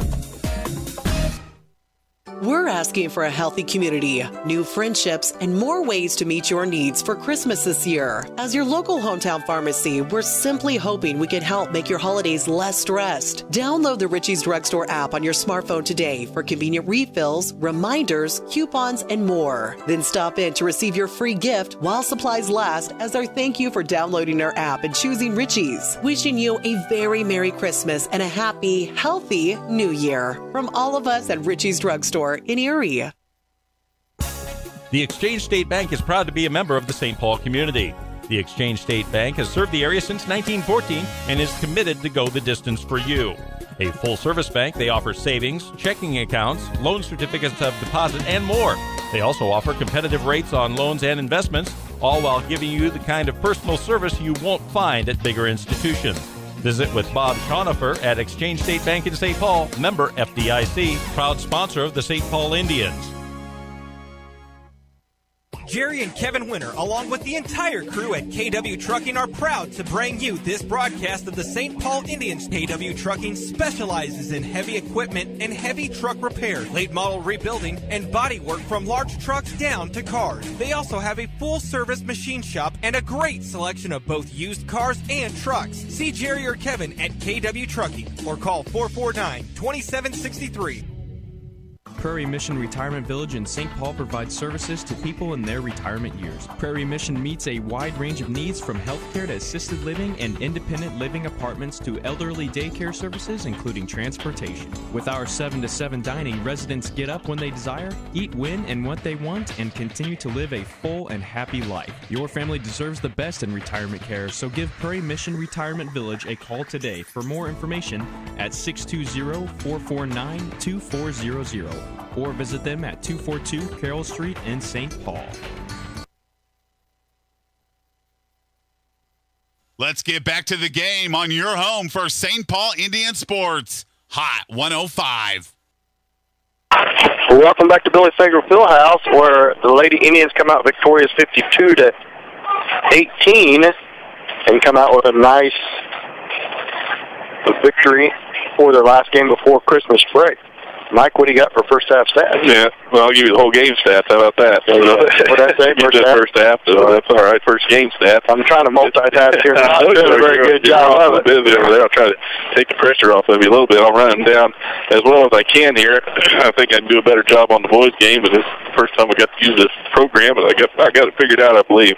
Taylor Wattrick had 2 points on the night for St. Paul. Sidney McCracken with 3.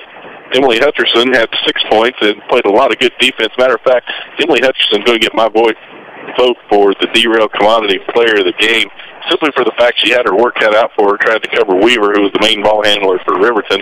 Did a great job at it all night long, just stuck to her like glue. It caused some turnovers and really caused some problems for Weaver. Kept her from having much of a chance to score.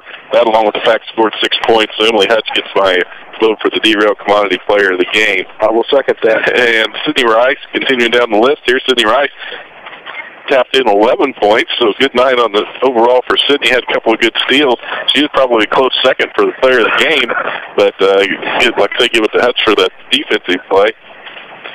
Katie Carter had some time in there. She didn't get on the board, but she did have a couple of attempps. Wasn't able to get on board. She played some good time, and they put in some good minutes. You mentioned that during the game that Katie Carter came in off the bench as a freshman. Really did a good job for the Lady Indians. Caitlin O'Brien had 14 for the Lady Indians. Emily Winter with 6, and Katie Coombs with 10. She did a really good job underneath. Overall, good night on the whole for the St. Paul Lady Indians. The Lady Indians shot 43% for the game from the field, 23 for 53, and from the floor they shot 21 for 45. Not near as good. They was like 56% 2-point land. Yeah. In the first half. Second half, they only shot for the game they shot 46%. So missed a few shots there in that second half. So they ended up 2 for 8 from 3-point land, up that percentage to 25%, and only shot 30% from the field for the game. So I know Coach Tech will not be a bit happy with that. So that's one thing they'll shoot a lot of free throws over break. They ended up with a total of 20 rebounds. The first half, there wasn't too many rebounds. That was due to the high shooting percentage on a lot of the steals, but second half come out with 20 rebounds, 10 offensive and 10 defensive, 16 steals on the night. That's a good number. And 9 total fouls. That's for 4 quarters. That's 2 halves. That's a pretty good low number for fouls. Had 8 turnovers on the night. That's an awful good number, too, just 8 turnovers on the night. So, all in all, a good game put together by the Lady Indians. I want to thank everybody for listening to our KW postgame show. And our player of the game is Emily Hutcherson, the young sophomore, so congratulations to her for being our Derail Commodity Player of the Game.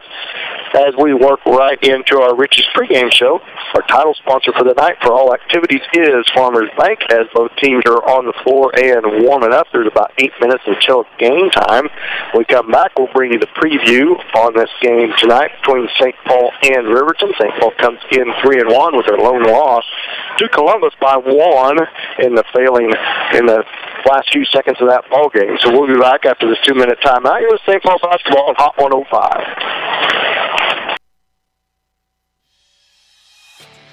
Hi, I'm Kendall Gammon. You may know me as a Kansas City Chief, but I'm also a proud graduate of Pittsburg State University.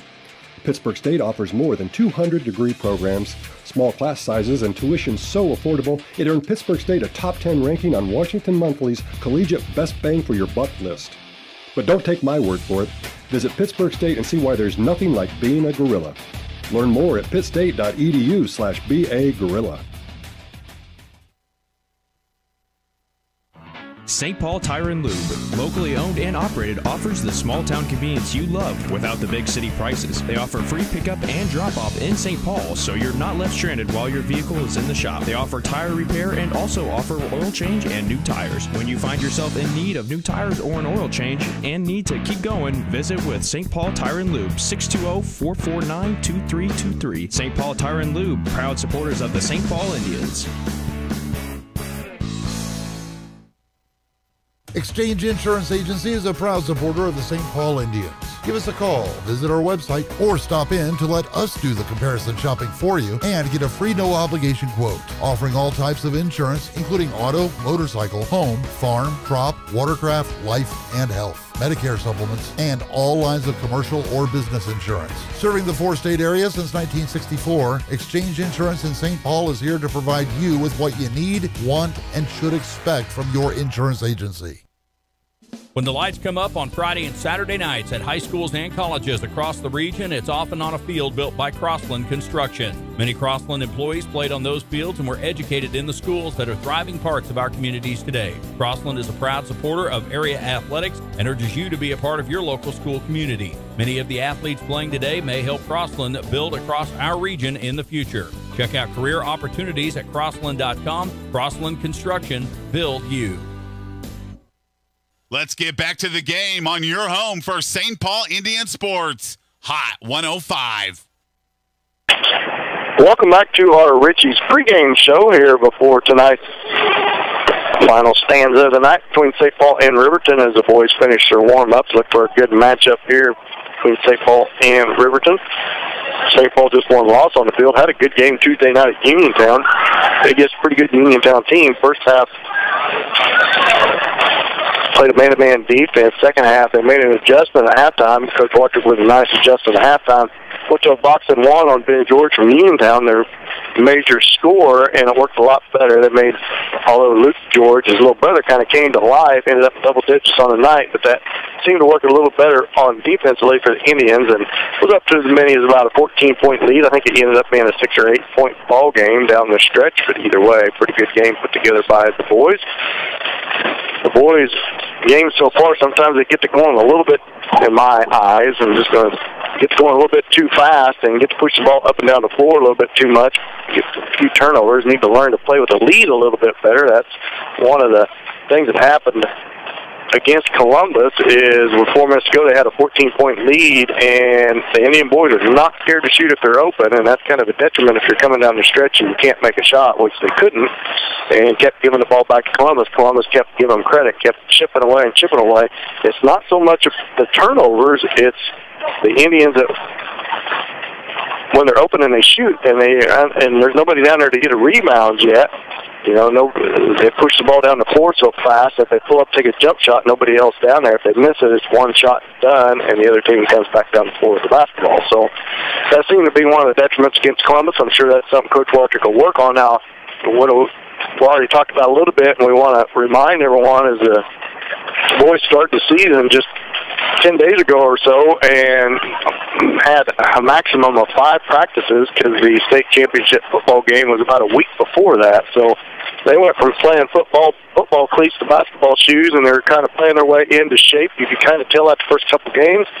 The Indians not in real deep off the bench, only suit up 10 kids, so not real deep off the bench, so you could tell the difference between basketball shape and football shape. But they kind of worked their way through that, shot the ball lights out starting the season, probably much better than Coach Walker ever expected, and has actually shot the ball pretty good this year so far. But I know there'll be a lot of stuff he'll want to work on during the break. Brennan Doherty had a good game against Uniontown Tuesday night, so there's about, and the rest of the boys did, Caleb Pekka and Caleb Lemons and Adam Albertini and Kenny Haney started the season just shooting red hot. Kind of cooled off a little bit at Uniontown.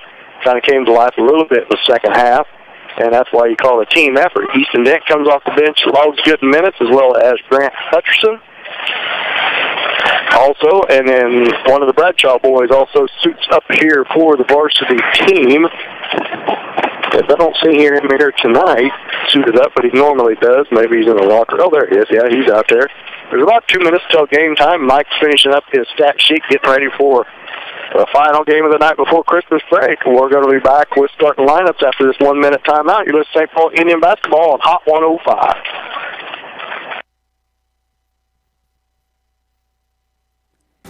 You and your family deserve the highest level of quality care. Whether a minor sprain or a major injury, our nationally ranked orthopedics and joint replacement program will get you back in the game, on the dance floor, or on the walking trail in a matter of days, not months. For more information, visit our website at www.labettehealth.com. At Labette Health, we center around you.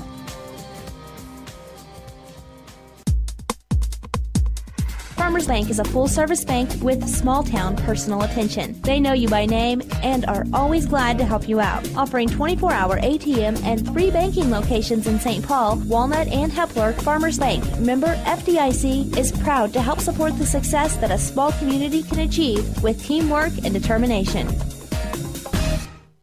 Let's get back to the game on your home for St. Paul Indian Sports. Hot 105. Welcome back to Billy Fieldhouse. Thanks, everybody, for listening to our Richie's Drugstore pregame show. We'll be set for our Styles Fitness More tip-off here in about 1 minute. There's 8 minutes on the clock. Both teams on the bench gathered around their coaches. We're ready to go over starting lineups here tonight for each team, and we look for a good game for Indians to finish off the break, see if they can get rhythm here early on to start this game off here against Riverton, non-conference, non-league game here at Billy Fager Fieldhouse in St. Paul. Coach Walker and Coach Doherty, coaches for St. Paul.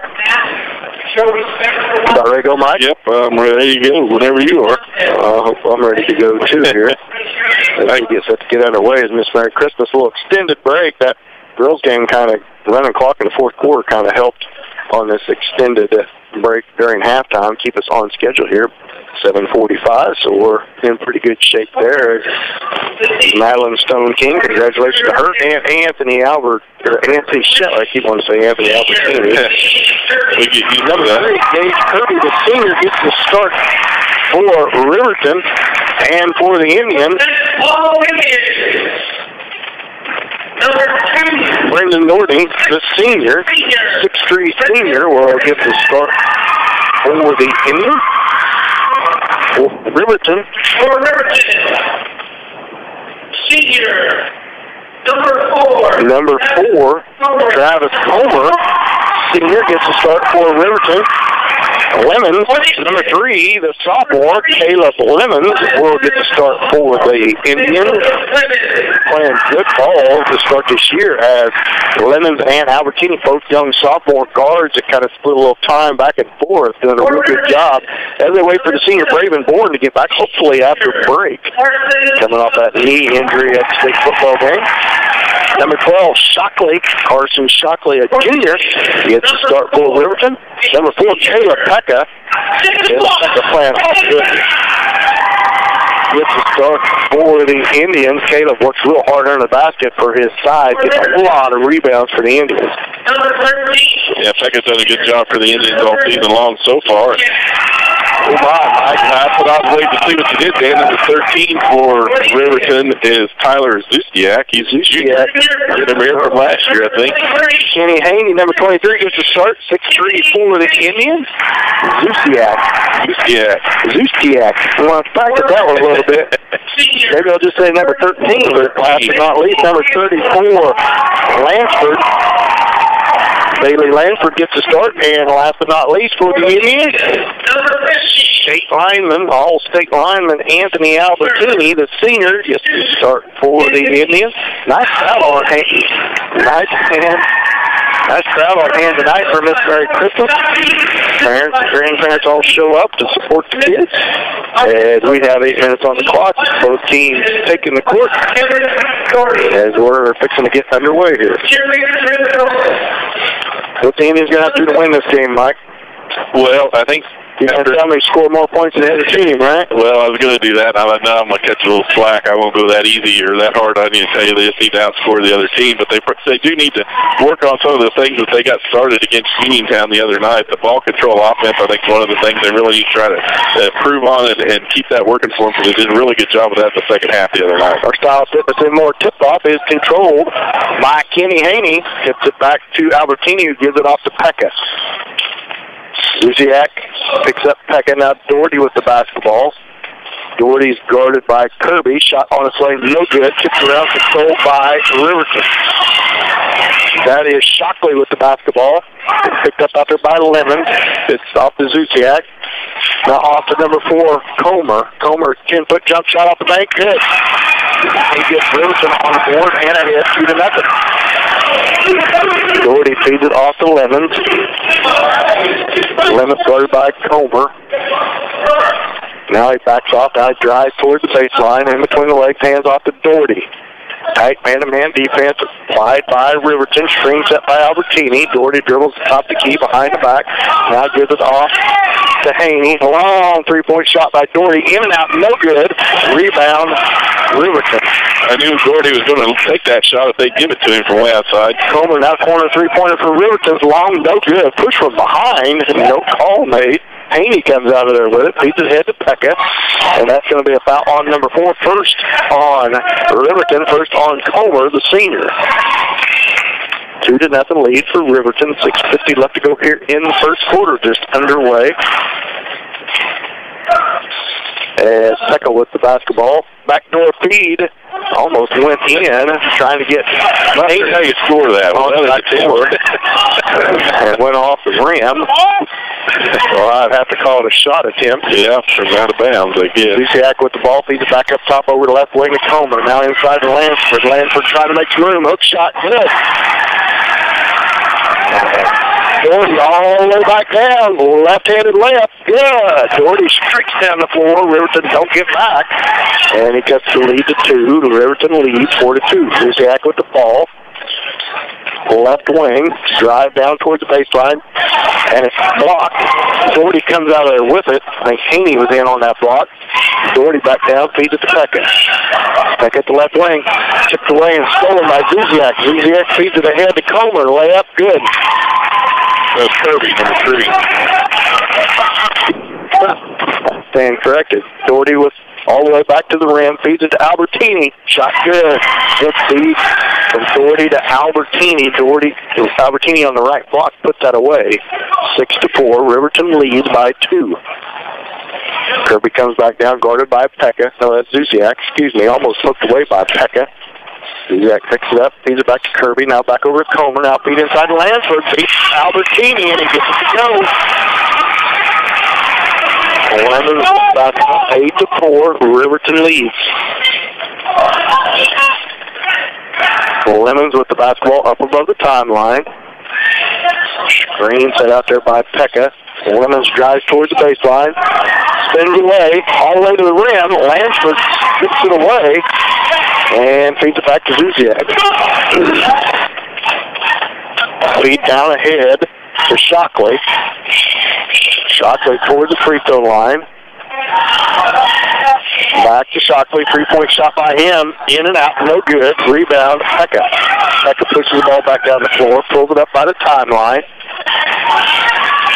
All the way towards the left-handed layup. No good. Tipped around. Controlled by Albertini. Front of the rim. Putback. No good. Lansford with the rebound. Zuziak back down with the basketball. All the way towards the rim. Backdoor feed to Comer. Comer shot, and it's going to be a foul by Pekka as it's coming right down on him. So Comer go to the line to shoot 2. Riverton leads 8-4. Dent and Albertini both the score tables for the Indians. Comer at the line to shoot 2.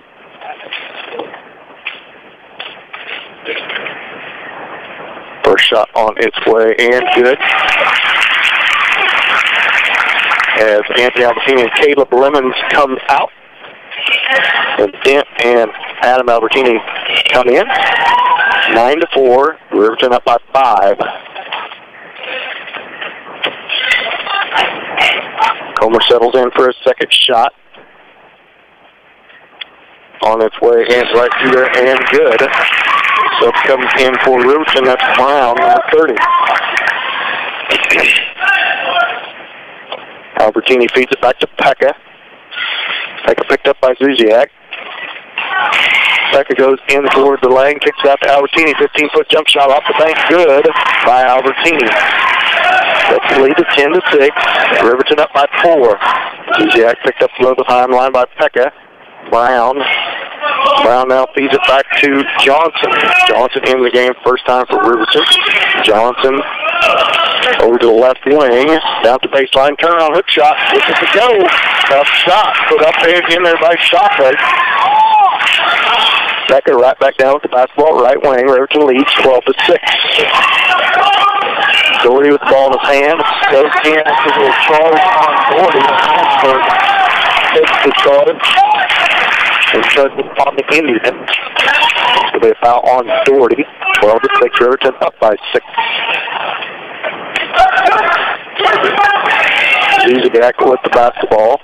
Pekka picks him up as he comes across half court. Man-to-man defense applied by the Indians. Lansford with the basketball. Feeds it up to Shockley. Shockley picked up by Haney. Now knocked out bounce off I thought they was going to give that to Riverton for the other time, but Zuziak said it is off of Riverton. Let's go back to the Indians on the turnover. Albertini with the basketball. Riverton leads 12-6. 3:23 left to go here in the first quarter. Feed inside to Pekka, and that's off of Pekka, and another turnover on the Indians. Gives it right back to Riverton. Moreau checks in, the junior, for Riverton. St. Paul playing that kind of run and gun first half like they did against Uniontown rather than that ball control. Moreau comes down with the basketball, picked up out there by Pekka, gets off to Lansford, guarded by Dent. Back up top to Shockley. Over to Moreau. There's got to be 3 seconds in the lane at some point in time. Lansford's never got out of there. No call, though. Back feed, back up to Moreau, over to Shockley. Shockley with the ball fake on Haney on him. Feed back to Brown, or Johnson, shooting a shot, no good. Haney with a rebound, feeds it to Albertini. Albertini comes down to the right side of the floor. Crossover, goes into the lane, and it's going to be a foul on Riverton on the floor. It'll be Indians basketball under their own basket. 2:36 left to go in the first. Riverton up 12-6. It goes on number 30, Brown. Brown with his first team foul, number 2 on Riverton. Haney gets it into Doherty. Doherty all the way to the rim. Shot no good. Secco with the rebound. Putback no good, but he's fouled. Secco go to the line to shoot 2. Doherty with the lob pass on, or got the lob pass on the inbound, but unable to convert. As Lemons comes to the scores table for the Indians. Pekka's free throw on its way. Rattles in good. He cuts the lead to 12-7. 5-point lead for Riverton. 2:33 left to go in the first. Lemons, Albertini, Pekka, Haney, and Dent in the game for the Indians as Pekka gets his second free throw. Moreau with the basketball, guarded by Pekka. Moreau gets right around him, bounce pass inside, back to Lansford, shot in front of the rim, no good, rebound Pekka. Lansford camped out in that lane. Pekka feeds it over to Albertini. Albertini looking inside, he's going to get called to a foul. He drags his pivot foot.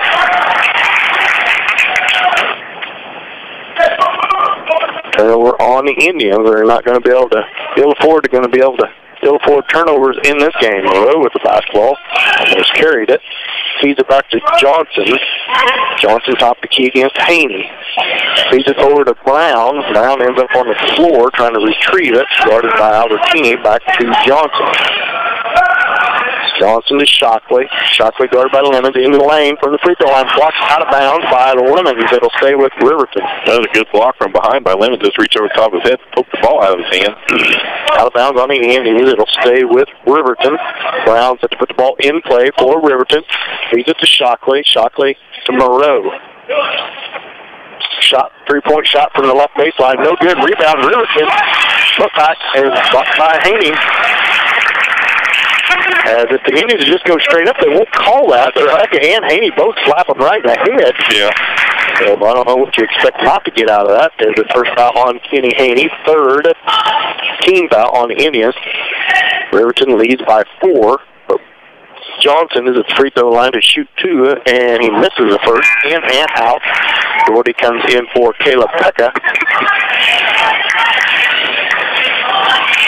As Johnson settles in for his second shot. 4-point lead for Riverton. That one's off the rim, no good. So Lemons and the Indians look to cut into this 4-point lead. Haney, long 3-point shot, short, no good. Long rebound, Lansford chases it down. 1 and done for the Indians. No rebounders in there. Feet inside to Lansford. Back out top to Moreau. 3-point shot from the left guard position, off, no good. And that's going to be a foul on Lemons on the Indians. And it'll be Riverton ball out of bounds. 1:19 left to go in the first. 12-8. Indians up, down 4. Riverton up 4. Bounce pass to the weak side. In, turnaround shot. And another foul. That's going to be on Lemons too, I believe. Yep. And that's going to be the second foul on Lemons as Caleb Pekka comes to the scorer's table. And Kirby goes to the line to shoot 2 for Riverton. First shot crawls over the rim and is good. As Pekka comes in for Lemons, 13-8. Kirby settles in for his second. It's on its way, and it's right through there. 6-point lead for Riverton. Becker comes back down with it, gives it to Albertini at the right wing.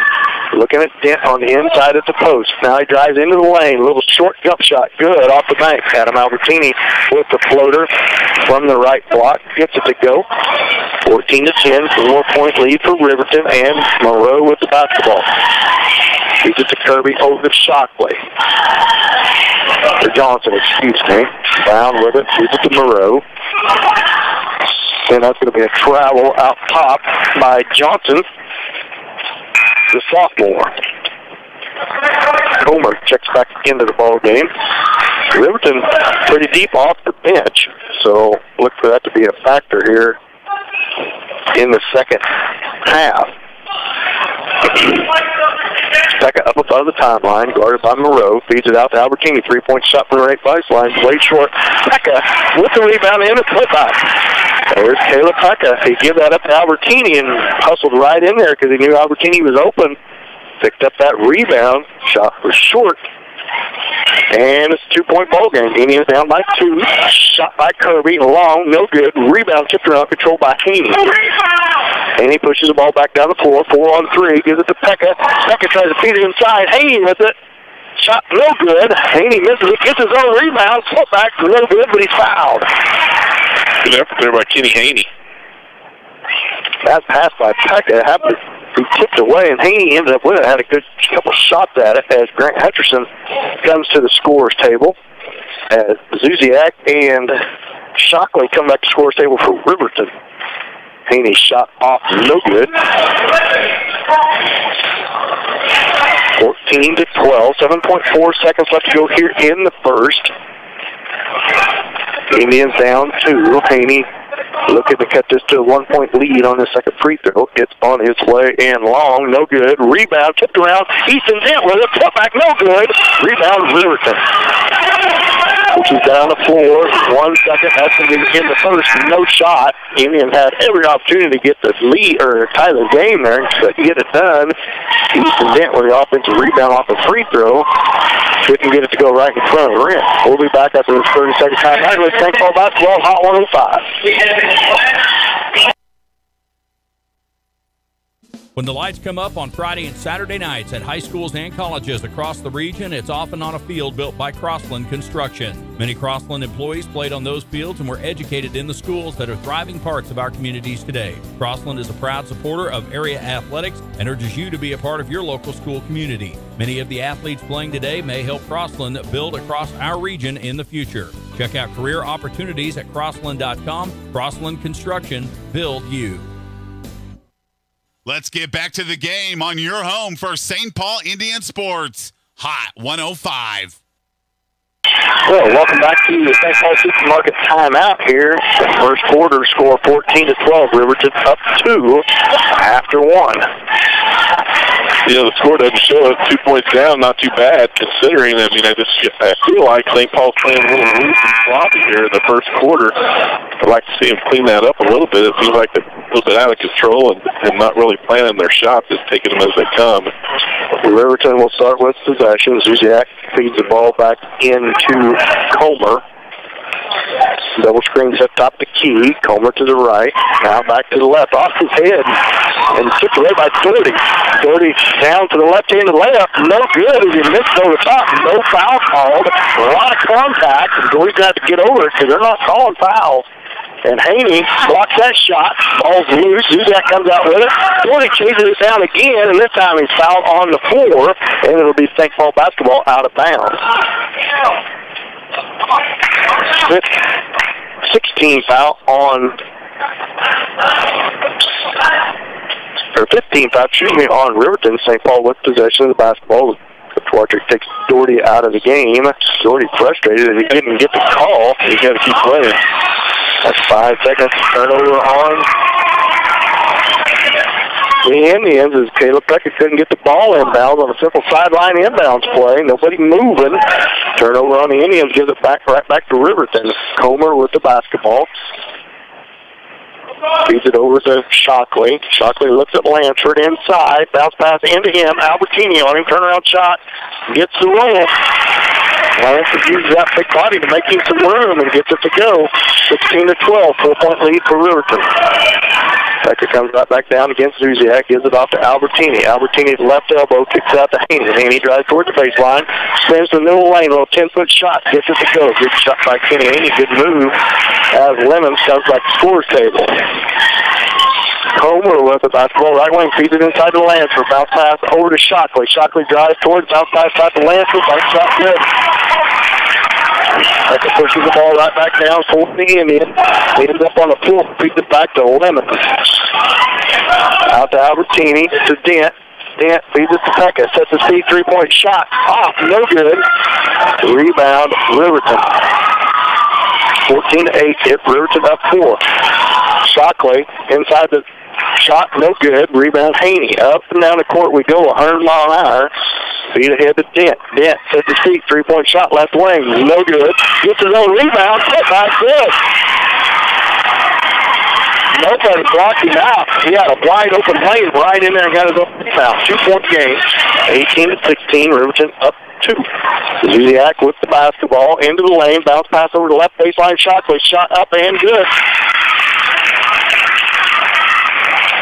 Haney comes back down with it. Picked up out there. Spins to the middle of the court. Feeds it to Pekka. Pekka against Zuziak. Out to Albertini. Albertini out to Dent. Dent towards the lane. Kicks to Albertini. 15-foot jump shot. No good. Rebound Zuziak. Timeout. Riverton will go ahead and stay here. 20-16. Riverton up 4 with possession of the basketball. 5:39 left to go in the second quarter. Up and down the court we go, Mike. Yeah, it's just back and forth, up and down the court. Neither team really running a lot of, well, I take that back. Riverton set up some offense and run it, but St. Paul for sure has not so much. They passed the ball around and taken some shots from outside. Not had much help on the offensive board. Same story on the defense, giving Riverton the second, third shot even sometimes, and that's really probably been the difference here with a 4-point deficit in the first quarter. Riverton leads 20-16 in the second quarter, and we'll have possession of the basketball. Lansford, not a real tall kid, but does a good job of working his body down in there and getting good shots off close to the rim. Got good touch around the rim. Yeah, I was going to say, it's not very often that Anthony Albertini's got his work and his hands full, but Lansford's giving him a battle under there. Zuziak, top of the key with it. Guarded out there by Pekka. Almost stolen by Lemons. Back to Zuziak. Puts the ball fake. Dribbles towards the elbow. Kicks it out. Now bounce pass inside. Lansford stripped away. Haney comes out there with it. Haney behind the back dribble. Spins back towards the top of the key. Bounce pass inside for Albertini against Lansford. Loses it. And steal Brown. Brown comes out there with it. Zuziak right back down with it. Kicks it out. And that's almost a travel. And that's a pass out of bounds. Brown whipped it out of bounds. And it's turnover on Riverton. Brendan Doherty checks back in, comes in for Kenny Haney. That's the first break of the game he's had. 5:03 left in the second quarter. Riverton leads 20-16. Haney done a lot of work here so far in the first half. Haney held pretty quiet so far. Kicks it out to Albertini. Pekka does. Albertini feeds it over to Anthony Albertini. Back to Lemons. A lot of bodies end up on the floor now and again. Feed inside to Anthony Albertini. Turn around, 10-foot shot. Can't get it to go. Controlled by Riverton. Johnson with the basketball. He travels. No call. Gives it to Zuziak. Zuziak all the way down towards the baseline. Kicks back out. 3-point shot on the way. In and out. No good. Tipped around. Controlled by Zuziak. Trying to have some rebounds, guys. 22-16. 6-point lead for Riverton. Adam Albertini is the right wing with the basketball. Lobs it inside to Doherty. Doherty with the ball fake. He got a flop on the ground and ends up on the ground, and Lansford ends up with it.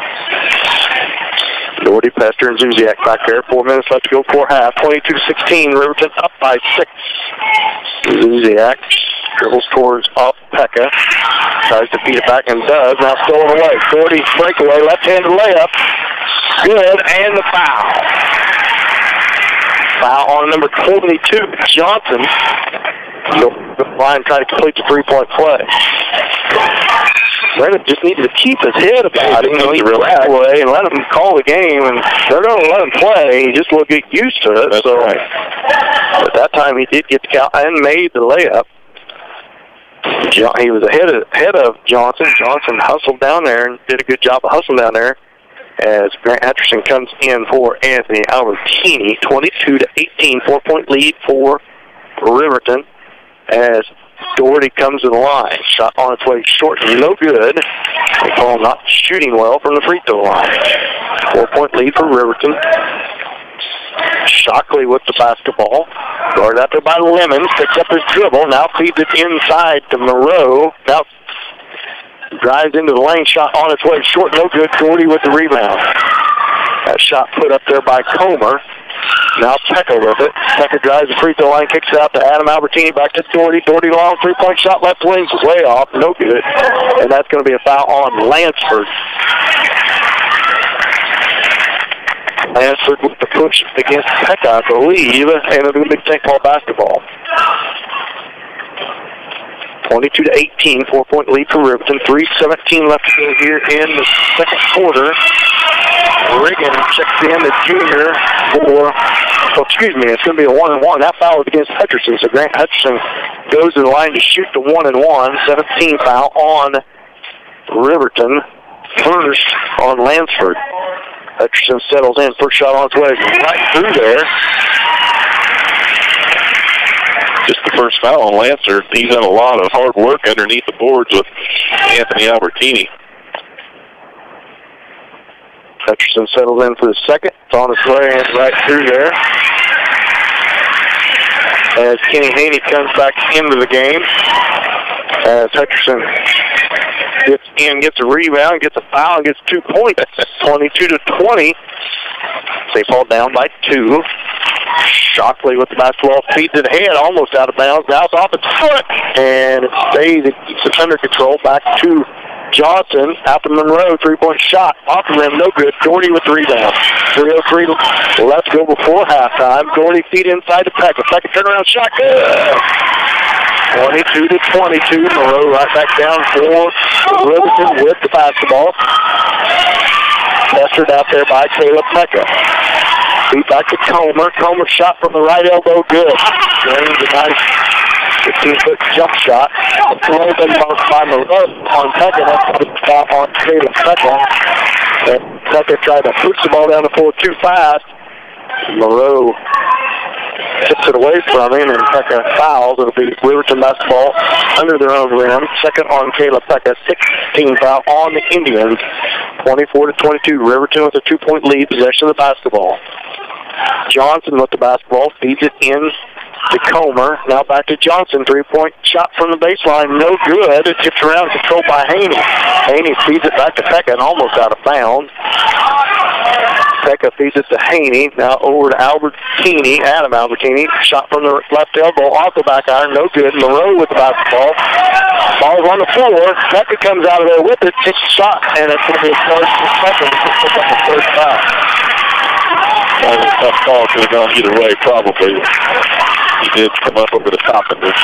Houston Dick checks back in. Caleb Pekka's going to have to come out, so he just picks up the third foul. Riverton basketball, they lead by 2. 2:14 left to go in the first half. 24-22, Riverton up 2. Moreau with the basketball. Guarded out there by Haney. Feeds it off to Shockley. Shockley to Comer. Lob inside. And it's going to be a walk on Riverton. It's going to be a walk on Shockley. It'll be turnover. Give it back to the Indians. Timeout. St. Paul, 30-second timeout. We'll take a 30-second timeout. It was St. Paul basketball on Hot 105. Farmers Bank is a full-service bank with small-town personal attention. They know you by name and are always glad to help you out. Offering 24-hour ATM and 3 banking locations in St. Paul, Walnut, and Hepler, Farmers Bank, member FDIC, is proud to help support the success that a small community can achieve with teamwork and determination. Let's get back to the game on your home for St. Paul Indian Sports. Hot 105. Welcome back to Billy Fager Fieldhouse. Those are St. Paul Market timeout. Timeout, Coach Wadrick. Riverton with the 24-22 lead, 1:57 left to go in the first half. Indians trail by 2. Caleb Lemons with the ball, picked up out there by Comer. He's off and almost a steal as Lemons telegraphed that pass to home play. Knocked out of bounds by Riverton. Adam Albertini feeds it back into Lemons. Lemons up above the timeline. The right and left now gives Albertini at the right wing. Albertini feeds it to Doherty. A lot of contact with it on Doherty. And that's going to be Doherty's second foul as Zuziak comes back to third charge. Yep. Drawn by Riverton.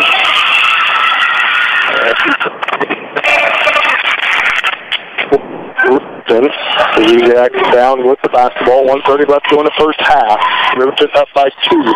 Zuziak feeds it inside the Lansford. Turnaround shot blocked by Haney. Rebound Riverton. Shot on the good by Comer. Comes back down with the Zuziak. Left ball fake in towards the rim. Shot no good. Controlled by Riverton. Zuziak with it. 4-point lead for Riverton. A minute left to go in the first half. Zuziak, 2-point shot beats Lansford. 3-point shot by Zuziak from the right wing. Off, no good. Rebound Doherty. Doherty pushes it down against Shockley. Crosses over into the lane. 10-foot pull-up. Good by Doherty. 2-point game. 42 seconds left to go before half. Riverton up by 2. Zuziak with the basketball. Up above the timeline. Riverton looks to maybe dribble out, take the last shot here. 29 seconds left to go. Haney lets Zuziak above the timeline. Now Zuziak to the right, back to the left. Feeds it over to the left wing to Johnson. Johnson to Shockley. Back to Zuziak. Looking at Lansford, guarded by Dent. Dent's going to have to tighten up on him because look for him to get it inside here in just a minute. Shockley with the basketball. 7 seconds, 6 seconds. Gets it into Lansford. Kicks it out. 3-point shot from the right wing. Good.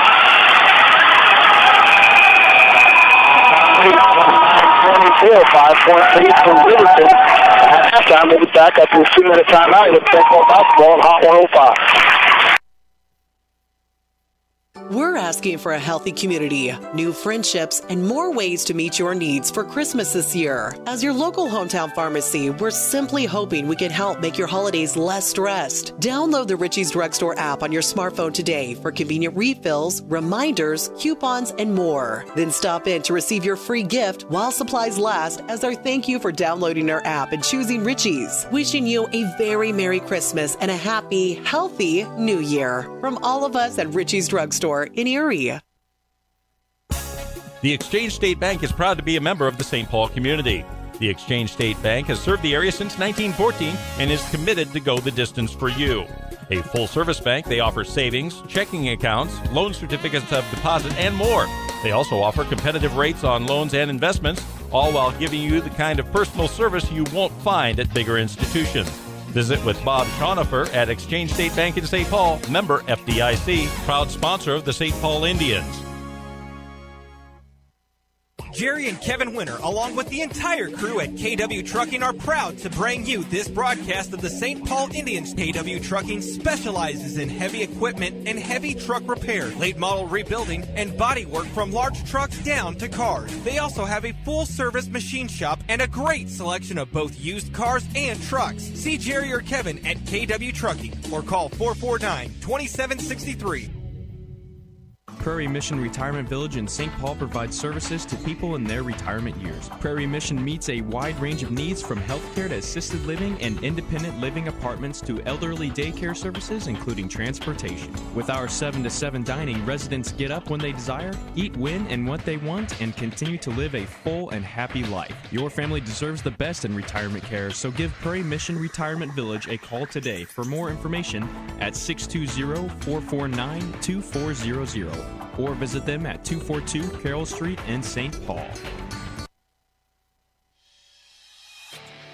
Hi, I'm Kendall Gammon. You may know me as a Kansas City Chief, but I'm also a proud graduate of Pittsburg State University. Pittsburg State offers more than 200 degree programs, small class sizes, and tuition so affordable it earned Pittsburg State a top 10 ranking on Washington Monthly's Collegiate Best Bang for Your Buck list. But don't take my word for it. Visit Pittsburg State and see why there's nothing like being a gorilla. Learn more at pittstate.edu/BA-gorilla. Let's get back to the game on your home for St. Paul Indian Sports. Hot 105. Welcome back to our St. Paul Tire and Lube halftime show. Riverton leads St. Paul by 5. Been a good ball game in the first half. St. Paul hasn't led, but it's been back and forth, tied at once, and back and forth, tied, the 2-point deficit, and then a 3 right there at the buzzer gives Riverton a 5-point lead. Mike, what do you got for first half stats for us? Looking down the stat sheet at the first half, I mean, the scoreboard is fairly even, 5-point deficit, not anything that you can't overcome in the second half. It's been pretty wild, I think, both ends of the floor. In the first half, neither team really moving the ball. Riverton probably more so than St. Paul has, but it's been pretty wide open. It's also been really physical. That's one of the things that is a real difference from what we saw in Uniontown, where they were calling everything pretty tight, and it's pretty much the opposite here tonight. They're letting them play, and they're not calling much at all. So one of the things St. Paul's going to have to do in the second half is come out here and adjust to the way the game's being called and maybe try to take advantage of that a little more, other than the charges. St. Paul's had 3 charge calls against them, and so on the offensive end of the floor, they've been on the short end of the calls, but other than that, pretty physical game. As far as scoring goes on the night so far in the first half, Brendan Doherty has 6 points for St. Paul. Caleb Pekka also with 6. Adam Albertini has 4. Easton Dent with 2. Kenny Haney's got 2. Anthony Albertini also with 2, and Grant Hutcherson with 2. So the scoring's been pretty well spread out for St. Paul on the night. Average-wise, field goal percentage, they're only shooting 35% from the field. They are 10 of 22, and from 2-point range, from 3-point range, however, normally one of their strong suits, especially when Doherty gets hot, and we may see that in the second half. But so far in the first half, St. Paul is 0 for 6 from outside of the 3-point line. If there's a bright spot that maybe on offense for St. Paul, they are able to convert on most of their free throw shots. They're 4 for 7 from the free throw line. When you look across the board at what Riverton's done, they're led by Comer, who's got 8, and also the big man underneath for Riverton is Lansford. He's also got 8 points. Looking at their percentages, though, they're shooting 46% from the field, 11 of 16 from 2-point land, and 1 of 10. They've put up a lot of 3-pointers, only made 1 of them, but they're also 4 out of 6 from the free throw line. So 46% from the field compared to St. Paul, who is shooting only 35%. That's probably the big difference, just the percentage of shots that they're able to make. Both of them putting up quite a few shots, and that's probably the difference here in the game so far in the first half. Well, I thank Mike for our halftime spots. Stats brought to you by St. Paul Tire and Lube. About 4 minutes left to go before the second half gets underway. We'll come back and preview the second half after this 2-minute timeout. Here is St. Paul basketball on Hot 105.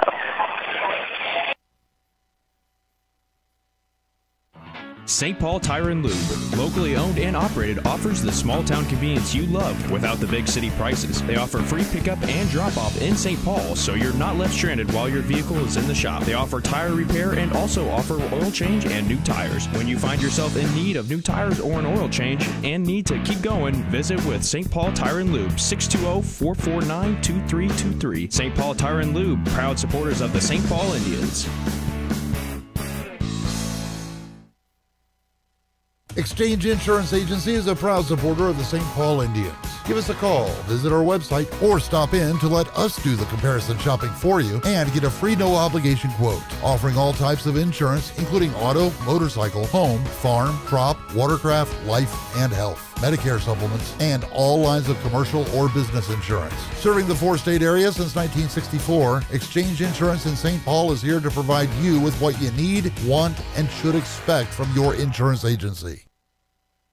When the lights come up on Friday and Saturday nights at high schools and colleges across the region, it's often on a field built by Crossland Construction. Many Crossland employees played on those fields and were educated in the schools that are thriving parts of our communities today. Crossland is a proud supporter of area athletics and urges you to be a part of your local school community. Many of the athletes playing today may help Crossland build across our region in the future. Check out career opportunities at Crossland.com. Crossland Construction, build you.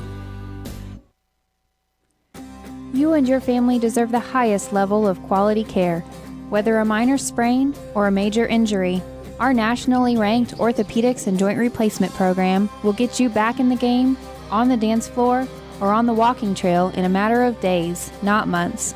For more information, visit our website at www.labettehealth.com. At Labette Health, we center around you. Let's get back to the game on your home for St. Paul Indian Sports. Hot 105. Welcome back to Billy Fager Fieldhouse here, and welcome to our St. Paul Tire and Lube halftime show. Riverton leads 29-24. Thank Mike for the stats there in the first half. About 2 minutes to go. Keys the game in the second half. St. Paul just got to slow down, make a few shots. They're going to have to make their open shots. If it happens to be from three-point land, going to have to up that percentage a little bit here in the second half. Keep working hard on the offensive and defensive rebounds. Going to have to keep Lansford pushed out of that lane a little bit. Not worry about and play physical, because that's going to be one of the keys here in the second half. Obviously, the refs let him play a little bit, although Caleb Peckett does have 3 fouls. One of them is a charge. Riverton has drawn 3 charges in the first half. When they don't call very much, it's kind of odd to see that many charges get called, but either way, it's all been Riverton. They know how to kind of get up underneath the player, and I'm not going to call it flopping, because 2 of them was obvious charges, but either way, it could have went either way, and they had their feet set, so it was a charge. So Beckett's going to have to be careful here in the third quarter not to pick up a fourth very early. Yeah, I'd have to agree with you. I think the key to the second half for St. Paul is going to be rebounds and ball control. I'd like to see them come out in the second half like they did at Uniontown, slow the game down a little bit, work the ball around, and let the game come to them and get some of these offensive plays that they know how to run, let them work for them in their favor. At the same time, follow their shots. Also, this guy's got to start blocking out better underneath and getting, especially on the offensive end, getting some rebounds and keeping Riverton from getting their own rebounds, getting the second and third opportunity to shoot. About 40 seconds left to go before we get underway. Get ready for our second half. Tip-off brought to you by Styles Fitness and more. Stick around.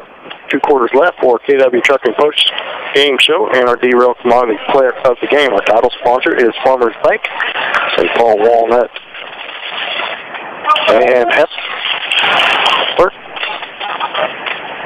29-24, 5-point lead for Riverton. St. Paul will start with possession of the basketball, start the second half. Anthony Albertini, Caleb Lemons, Brendan Doherty, Caleb Peckett, and Kenny Haney will start on the floor for the Indians. Zuziak, Shockley, Lansford, Comer, and Kirby will start on the floor for Riverton.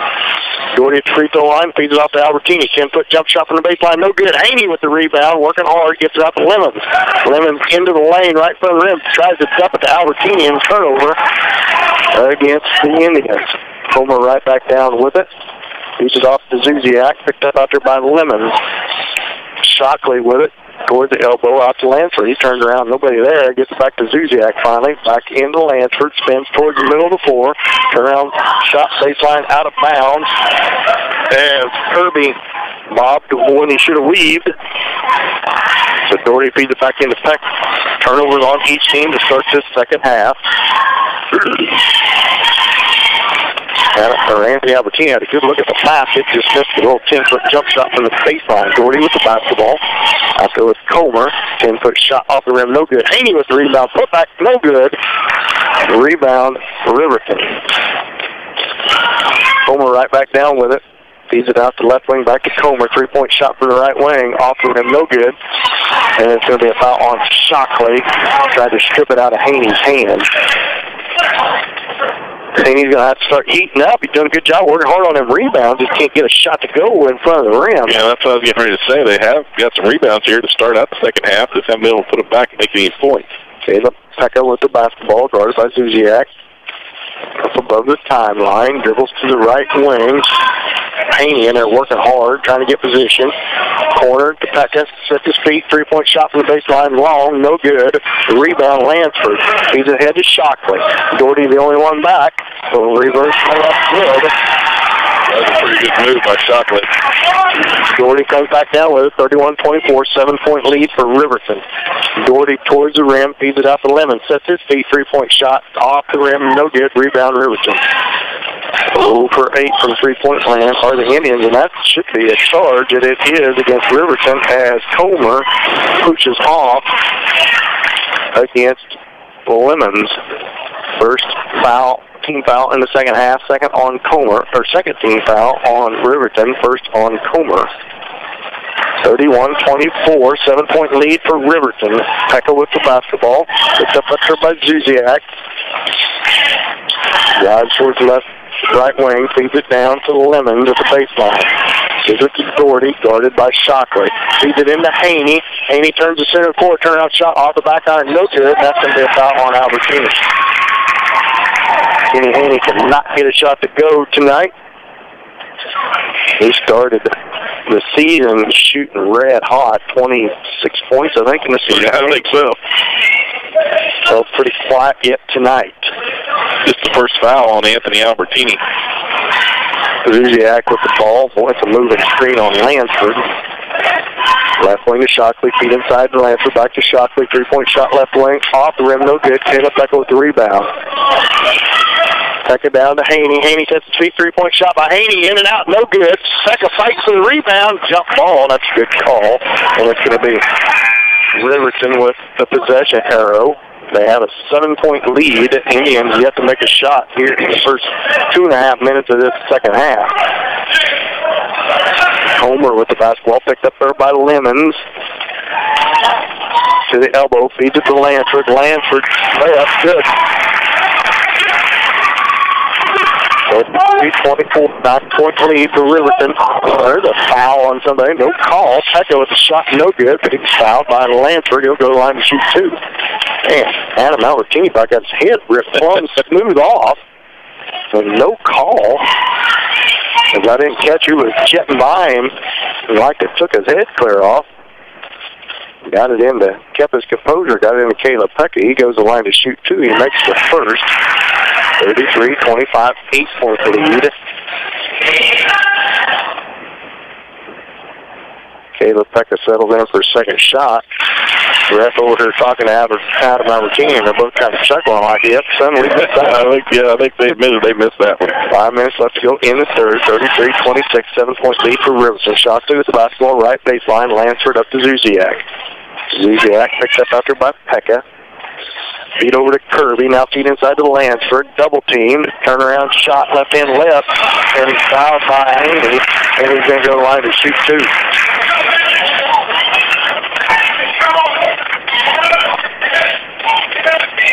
Kenny Haney didn't think he fouled him at all, much to his chagrin. He gets the call. He gets the foul. Second foul on him. Third on Indians.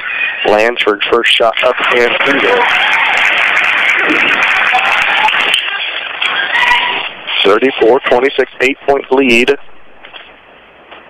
for Riverton. Second shot rattles in good. Doherty feeds it in to Albertini. Albertini pushes a hard ball up the court. The left block, picks up his dribble, feeds it out to Pekka. Pekka feeds it back to Adam Albertini. They reset the offense. Albertini dribbles at the left wing, now top of the key. Feeds it off to Caleb Lemons. Lemons looking in at Haney, and a back pass by Lemons. Waited way too long to get it to Haney if he was going to get it to him. 10-foot shot off the rim, no good. Caleb Pekka with the rebound. Pekka all the way towards the rim, and that's going to be another charge on Caleb Pekka. His fourth, second one of the game. Yeah, that's, I don't know, that's something. 4:19 left to go in the third. You can see it coming a mile away. Yeah. Projecting down the court, and they just set their feet. You know, in the NBA, they have a half-moon circle where if you're inside there, you better not be underneath there, and that's where they're setting, and they know how to end up on the ground and make it look good. So I'm not saying it wasn't a charge, because it was. That's the fourth charge of the game on the Indians. You got to admire their aggressiveness towards the rim. Lansford gives it back to Zuziak. Ball tipped away on the floor. Doherty comes out there with it finally. Lemons kicks it out. Gets out of bounds by Zuziak. 35-26, 9-point lead for Riverton. 3:56 left to go in the third. This doesn't seem like St. Paul can get any rhythm going here in the second half at all. Haney with the basketball. Feeds it out to Albertini. To Adam. Albertini, turnaround shot front rim. Can't get it to go. Rebound Zuziak. 3:47 left to go in the third. Zuziak with the ball. Ball tipped away. Now he feeds it to Johnson. Feed inside to Shockley. Turnaround shot against Adam Albertini. And he gets it again. 11-point lead for Riverton. 11-point lead. So Quadric has to call a timeout. Full timeout. We'll be back after this 1-minute timeout with St. Paul basketball on Hot 105.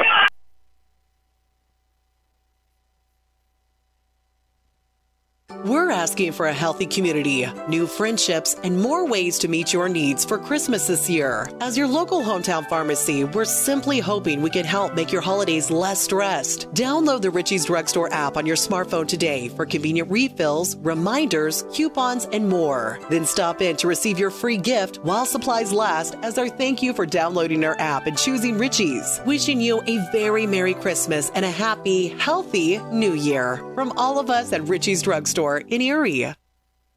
Jerry and Kevin Winter, along with the entire crew at KW Trucking, are proud to bring you this broadcast of the St. Paul Indians. KW Trucking specializes in heavy equipment and heavy truck repair, late model rebuilding, and body work from large trucks down to cars. They also have a full-service machine shop and a great selection of both used cars and trucks. See Jerry or Kevin at KW Trucking or call 449-2763. Let's get back to the game on your home for St. Paul Indian Sports. Hot 105. Welcome back to Billy Figure Fieldhouse. Riverton out to an 11-point lead. 37-26, 3:31 left to go in the third. A timeout brought to you by St. Paul a timeout brought to you by St. Paul Supermarket. Lemons with the basketball at the right wing position. Screen set. Now he drives the baseline, feeds it back to Albertini. Now to Adam Albertini. 3-point shot. Gets it to go. That's what at the top of the key. Anthony Albertini fed it out to Adam. 29-37. 8-point lead for Riverton. Moreau with the basketball. Feeds it back out to Brown. Now left wing to Moreau. Feed inside to Brown. Double teamed out there. Three-point shot at home by Johnson. Rebound 40. No good. Feeds it ahead to Albertini. Now into Anthony Albertini. Layup good. 6-point lead for Riverton. Moreau with the basketball, picked up out there by Lemons. Lemons over to left wing to Shockley. Shockley guarded by Adam Albertini. Back out, bounce pass inside. Lansford tipped away by Doty. Doty saves it, 2-on-1. Bounce pass over to Lemons. He's fouled hard. And he'll go to the line to shoot two. Caleb Lemons goes to the line to shoot two. The Indians trying to call her way back into this game, down by 2:17 left to go in the third. Caleb Lemons settles at the line for his first of two. It's on his way, and it's good.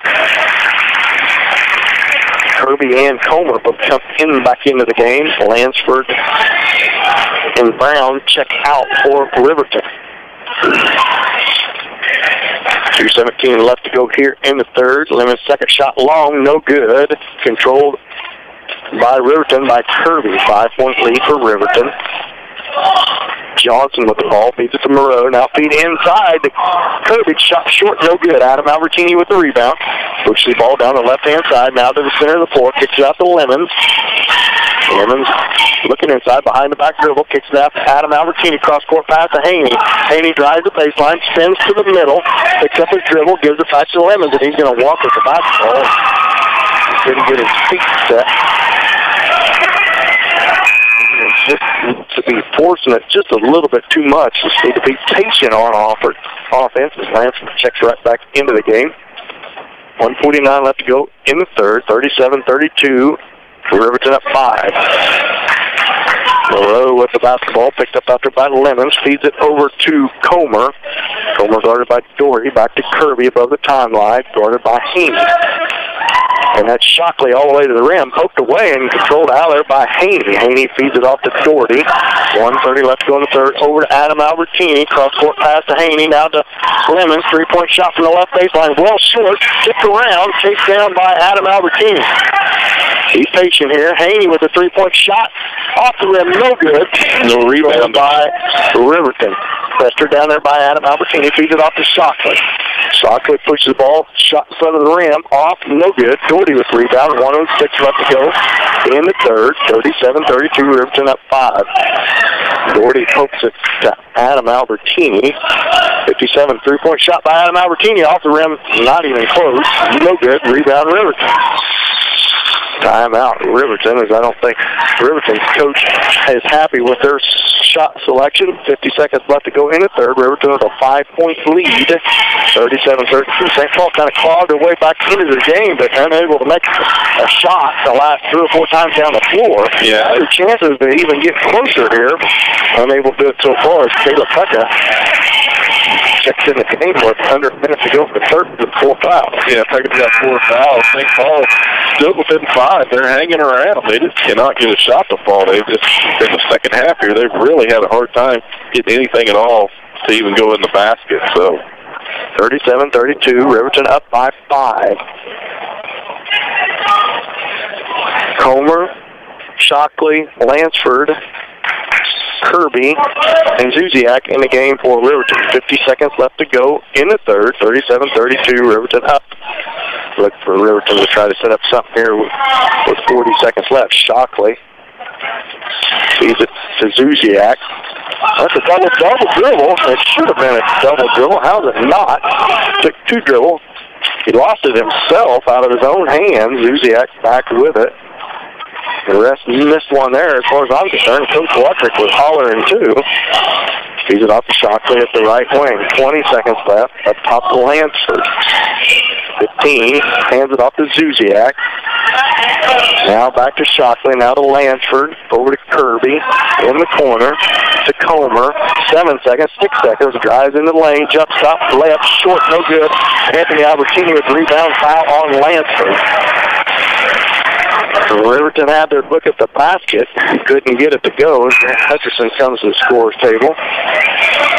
2.2 seconds left to go in the third, so not much time to get a shot off here.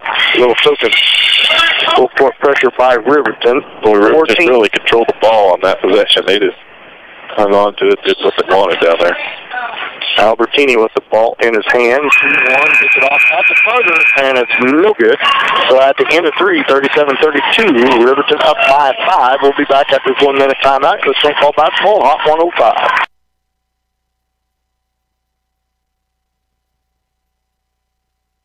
When the lights come up on Friday and Saturday nights at high schools and colleges across the region, it's often on a field built by Crossland Construction. Many Crossland employees played on those fields and were educated in the schools that are thriving parts of our communities today. Crossland is a proud supporter of area athletics and urges you to be a part of your local school community. Many of the athletes playing today may help Crossland build across our region in the future. Check out career opportunities at crossland.com. Crossland Construction, build you.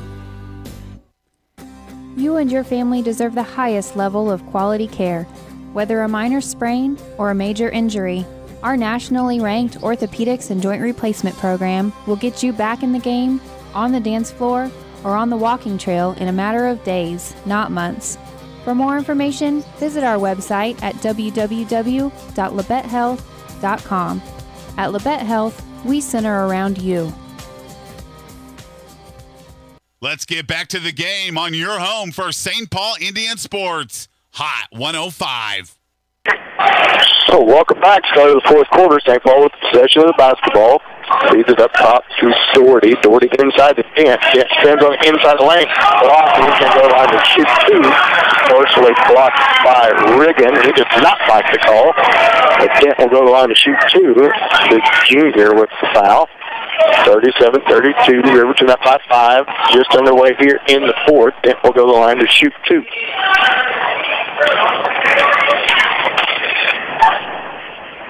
Dent's first shot on its way, short, no good. You know, on that foul, there wasn't much contact compared to some of we've seen that's gone with no call earlier. settles in, tries to get it to a 4-point lead. Long, way off, no good. It should have been no rim.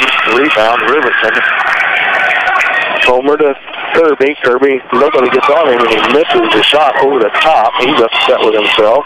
St. Paul back down with the basketball. Albertini with the ball, drives into the lane. Floater on the way, good. Adam Albertini, 3-point ball game. 7:18 left to go in the game.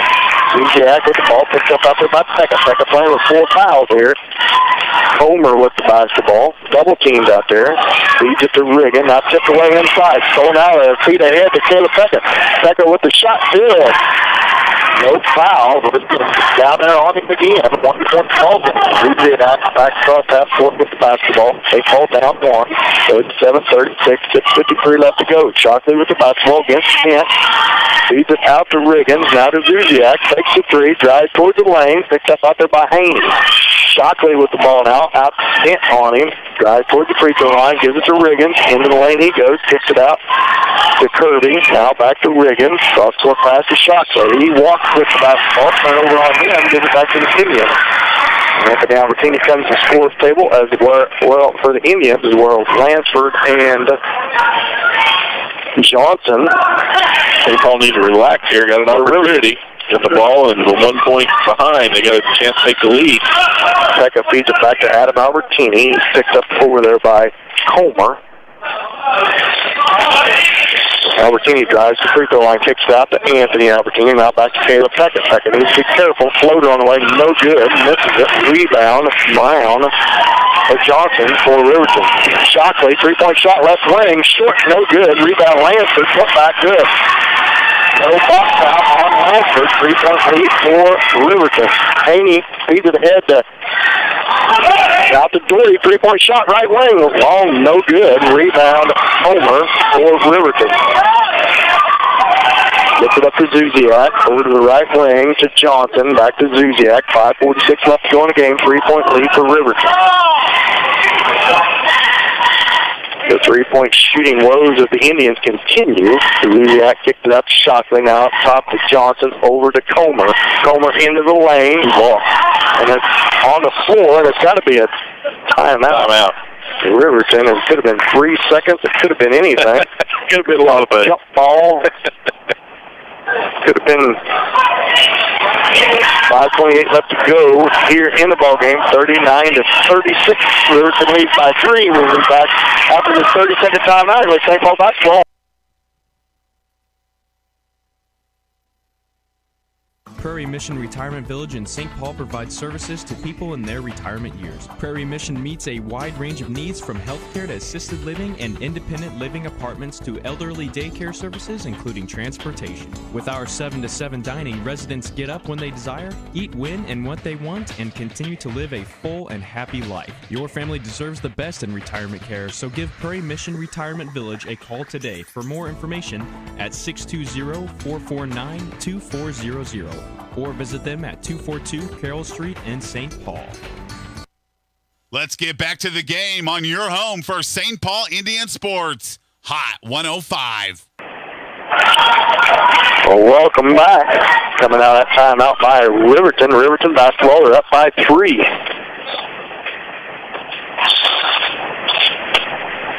.5:28 left to go in the game. Riverton basketball. Johnson gets it into Shockley, looking for Lansford. Albertini on him, feeds it back to Comer. Now back to Johnson. Anthony Albertini trying to keep Lansford out of that lane. Feed over to Johnson's left wing. Drives against Haney. Drives hard. Kicks it out. Zuziak with the ball. Zuziak picked up out there by Pekka. Riverton slows it down a little bit, working the ball around a little bit. Gives it out to Shockley. Shockley with the basketball. Feeds it over to Comer. Comer up to Lansford. Oh, he walked. 10-foot floater on the way. No good. Doherty with the rebound for the Indians. He's guarded by Shockley out there. Above top. Drives into the lane. Floater on the way. And that's going to be a foul on Lansford. His 4th. Team foul number 6 on... No, that was on Shockley. Oh, excuse me, on Shockley. Just a second. Lemons with the basketball. Feeds it out to Anthony Albertini. Over to Haney. 3-point shot. Left baseline. Good. Haney finally warms up, ties the ball game at 39. It's Western Cleveland Indians pick up the defense here. 4:20 left to go in the game, 39-39. Zuziak drives into the lane, kicks it out to Johnson, over to Shockley. Shockley up top to Comer, over to Johnson. Johnson puts it inside to Lansford. Lansford loses out of bounds. Turnover. Gives it back to the Indians as Kirby comes back to the score table for Riverton. Comes in for Johnson. Quick electric pleading for backside help against Lansford. Pekka with the basketball, picked up out there by Zuziak. Down to the corner to Haney. Haney to the free throw line. Shot from the free throw line is well short. Rebound, Caleb Pekka. That's who gets the rebound. Caleb Pekka is going to go to the line to shoot two. Pekka's not scared to still be in there, holding 4 fouls. A lot of young kids can watch Caleb Pekka. He has a sense of when his teammate's going to shoot, and he starts getting possession, and he has a knack to follow the ball to the rim and be on the right side of the rim. And that's a big key to a good rebounder, is learning how the ball comes off the rim and where it's at in flight.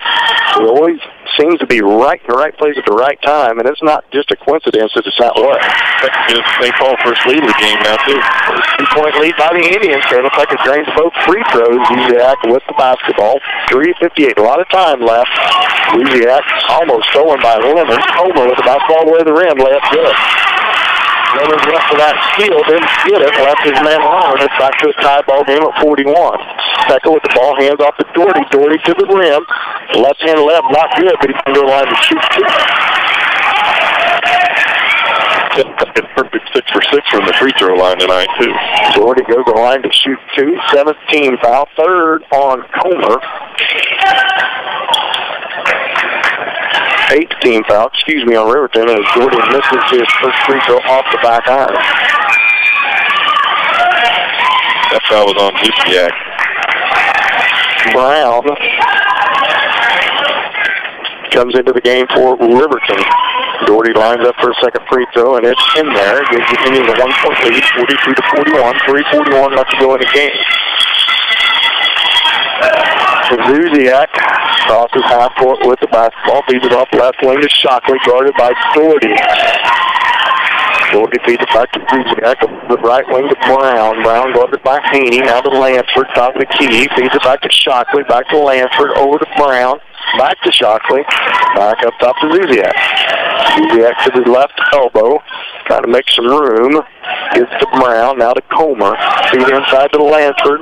Double teamed out there. Tough shot. No good. Caleb Pekka comes out there with it. Pushes the ball down against Shockley. Off his head. Out of bounds. It's going to see a turnover on the Indians. Caleb Pekka. Good breakaway. Maybe should just put that out. 3 minutes left to go. 42-41. Indians up by 1. Zuziak with the basketball. Bounce pass out to Shockley. Looks like a travel. No call. Rebound. Lemons. Lemons against Comer. Dribbles up above the timeline. Screen set by Caleb Pekka. Now Pekka releases. Feeds it to the corner to Anthony Albertini. Anthony Albertini up top to Haney. It's top to Key. Inside to Doherty. Doherty towards the rim. Shot no good. And when he went in there, I think that's what drew the charge. 42-41. Indians up by 1. 2:28 left to go in the game. Feed back to Zuziak. Zuziak guarded by Pekka. Over to Brown. Brown guarded by Haney to Comer. Comer towards the rim out to Zuziak. Zuziak in the lane. Falls on the floor. Doherty comes out there with it. And that's going to be a foul on Zuziak. And he's going to go to the line to shoot two is Doherty. 19 foul on Riverton. Doherty will go to the line to shoot the front end of 1-1. Excuse me. Should be 1-1. As Doherty will go to the line and shoot the front end of 1-1. I think it's 1. He wasn't shooting, I don't believe, as Adam Albertini comes into the game for Anthony Albertini. He'll move a little more quickness on the floor. We'll see who they put on Lansford. Doherty's first shot right here and good. 2:11 left on the clock. 2-point lead for the Indians. Indians still can be aggressive with 2 minutes to go. 5-team fouls on him as Doherty puts the second one. Gives the Indians a 3-point lead. Moreau in the ball game. Picked up out there by Pekka. 2 minutes left to go in this game. 2:05 to be exact. 44-41. Indians up 3. Moreau with the basketball. Drives to his right. Hands it off to Comer. Comer picked up by Adam Albertini. Almost stolen by Pekka. Brown with the basketball. Kicks it out to Moreau. Moreau drives against Pekka. Pekka shot blocked out of bounds by Hayden. 1:46 left to go in the game. 3-point lead for the Indians. Hayden got those big balls with long arms up there right in front of Moore on that shot. Gets knocked it out of bounds. Brown sets the ball in play for Riverton. Gets it into Moreau. Almost tipped out of bounds by Pekka. Moreau dribbles back up towards the right wing. Looking inside for Lansford. Gets it to Lansford. Blocked by Hayden. Pekka with the rebound as Lansford wanted the foul. Pekka kicks it out to Adam Albertini to Hayden. Hayden back to Albertini. Into Pekka. Out to Lemon. Out top to Adam Albertini. And that's going to be a jump ball. Possession there goes back to Riverton. Adam Albertini had that ball right out in front of him. Down 1:21 left to go in the game. 3-point lead for the Indians. Ruziak brings the ball across half court. A lot of time left. 1:15 left to go. Zuziak to his right, now to his left, to the right elbow. Gives it out, back to Zuziak. Bounce pass inside to Lansford. Puts the ball fake, and it's going to be 3 seconds in the lane by Lansford. Lansford's not a bit happy.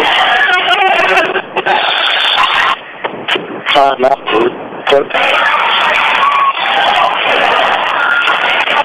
Roddy with that. Here, 2 minutes of the game. 1:07 left to go in the game. 44-41. Full timeout by Riverton. We'll be back after this 30-second timeout with St. Paul basketball on Hot 105.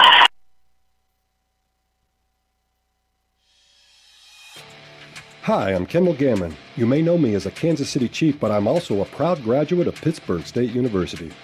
Pittsburg State offers more than 200 degree programs, small class sizes, and tuition so affordable, it earned Pittsburg State a top 10 ranking on Washington Monthly's Collegiate Best Bang for Your Buck list. But don't take my word for it. Visit Pittsburg State and see why there's nothing like being a gorilla. Learn more at pittstate.edu/BAGorilla.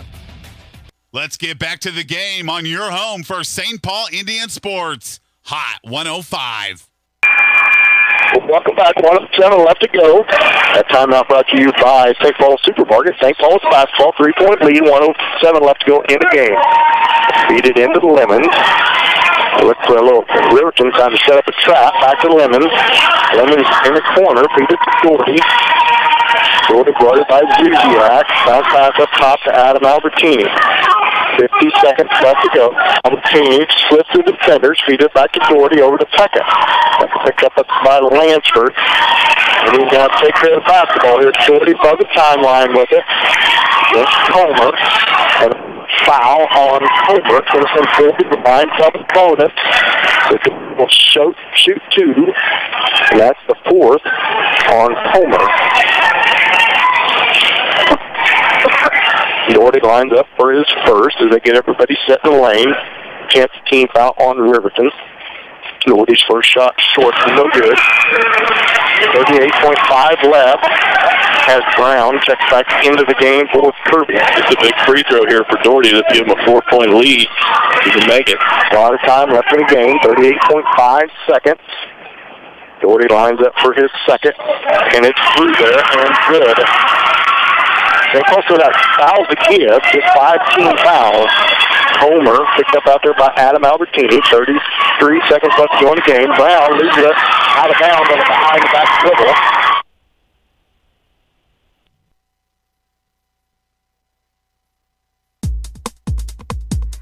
Farmers Bank is a full-service bank with small-town personal attention. They know you by name and are always glad to help you out. Offering 24-hour ATM and 3 banking locations in St. Paul, Walnut, and Hepler, Farmers Bank, member FDIC, is proud to help support the success that a small community can achieve with teamwork and determination. We're asking for a healthy community, new friendships, and more ways to meet your needs for Christmas this year. As your local hometown pharmacy, we're simply hoping we can help make your holidays less stressed. Download the Richie's Drugstore app on your smartphone today for convenient refills, reminders, coupons, and more. Then stop in to receive your free gift while supplies last as our thank you for downloading our app and choosing Richie's. Wishing you a very Merry Christmas and a happy, healthy New Year from all of us at Richie's Drugstore in Erie. Let's get back to the game on your home for St. Paul Indian Sports. Hot 105. 46-45, 41. St. Paul leads by 5. 20 seconds left to go, and three-point shot on the way by Coleman. Adam Albertini went for the steal. He missed it. Left Comer open. And now it's a two-point ball game with 15.4 seconds left to go in the game. Coach Walker's not happy. Adam Albertini, the young sophomore, he went for the steal, and he missed it. Left Comer up for the three, and Comer made him pay for it. Yeah, Comer definitely made him pay, and it's sometimes hard not to go for that steal, especially when your play is aggressive as Adam Albertini does. You've got that speed and quickness, and you know that stealing the ball is one of your strong suits. It's just awful hard to resist. Hurts with this late point in the game to try and do that. Just kind of just natural instinct sometimes. Coach Walker turn off. The defense forced a tough shot. Instead, he went for the steal, didn't get it. He'll have to wide up the shot and make the pay. Just one ball game, St. Paul up by 2, 46-54, and they're going to have possession of the basketball. So they're going to have to take care of it. So, obviously, it's a full-court press and then probably foul pretty quick with 15 seconds left to go in the game. So everything's going to go for the steal, obviously, and if they can't get it on the inbound, St. Paul's going to have to really take care of the basketball and make sure that they control the ball tight, because they may not call just a little bit of contact. So we'll see as the press is applied by Riverton. Johnson, Shockley, Homer, all down here for Riverton. Doherty feeds it in, or Pekka feeds it into Doherty, back to Pekka. 13 seconds left to go. Caleb Pekka's fouled, I believe, by I'm not sure who yet. Who they going to call that on? 12.2. That's going to be on number 12, Shockley. Pekka's going to go to the line to shoot two with a 2-point lead. 12.2 seconds left to go in the ballgame. Pekka's first shot on its way. In and out, no good. Rattles out. Still 2.2 left to go. Come on, second up, 2. It's on its way, and in and out, no good. Rebound on the floor. Haney comes out of there with it. Jump ball. Possession with the Indians with 9.5 seconds left to go as Pekka misses both free throws. Timeout. St. Paul could be the ball under the basket. We're going to stay here. Mike, heck of a ball game. It's a heck of a ball game. They're both teams high emotion and a lot of intensity now here in the last minute with a 2-point ball game. It's pretty exciting stuff here tonight. I was going to chew you out from top to bottom because I knew when Pekka stepped up that free throw, he was going to tell me in perfect line. I'm about to say a word. You didn't say anything, and he went ahead and missed those free throws. It's still a 2-point game. No, but I'll be honest with you, it's not crossed my mind, but I was not about to say that. I learned my lesson with that last year. Lansford ended up with the ball and ended up on the floor. I'm not sure if Haney poked it out of his hands, but wisely Haney reached down and grabbed it. And Lansford was on the floor with it. He was on the foul, too. He came out of that pile, and he was excited. He thought maybe he could draw a foul. Possession will go with the Indians, so they need to get it inbound. Obviously, once they get in, they're going to be fouled. They're going to have to make some free throws down the stretch here if they want to win this ball. It's under 10. 9.5 left to go. 46-44. So set up your whatever it takes to get it inbounds to your best free throw shooter. Pekka underneath the rim. Indians with timeouts. So if you get in trouble, you got to remember you got timeouts here. Caleb Pekka with the basketball. Timeout, St. Paul. Very wide call. Caleb Pekka, maybe a second. Another second. Yeah, that call on class would stand there and hold the ball in your hand. Stand there holding the ball. You get on another. So good timeout. Caleb Pekka, I'm not sure how many Indians have left. 1.5 left to go in the game. St. Paul 46-40. Home. Did a good job coming back in the game. They down by as many as 11 in the ball game and come back and took the lead. We had a 5-point lead until Copeland drained 3 on the Richard's last possession when at the basketball. Yeah, just sitting here watching the game as it progressed through the night. You know, I have to say St. Paul flipped the overall. I'm looking at the see. Just not able to put anything together, get the going.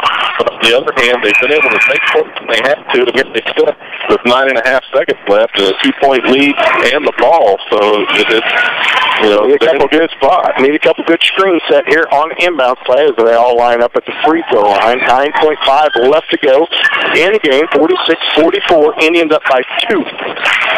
Here comes back set up to Gordy. A lot of fine pass. Gordy ends up perfectly fouled by Shotgun. Good shot. Shotgun didn't start the clock, but I think they stop it or stop it. Yeah. Well, the rest will get together and fix that. Don't panic too much. As Doherty and Shockley had second bet clear up over the top beyond the timeline to Doherty, and him and Shockley had a lot of contact going for the ball. Obviously, no call there, and then Shockley had to foul Doherty when he retrieved it. Doherty has really good hands. That's shown on the football field as a wide receiver position, but he has a knack for being able to keep that ball moving the direction he wants it to go, so they're going to come to the scorer's table. It was 9.5. I can see him maybe adding a second to the clock. So, yeah. But I can't imagine that too much because Doherty had the ball. There's 8.4. That's exactly what they did. I'd say that's a... We didn't see who to call the foul on yet either. I think it was on Shockley, I believe, number 12. I think if it was on him, I think that's just foul. Well, it may not have been. Doherty makes the first of 2, 47-44. 3-point lead for the Indians. They put 2 seconds on the clock. 8.4 seconds left to go, so they only ran 1.1.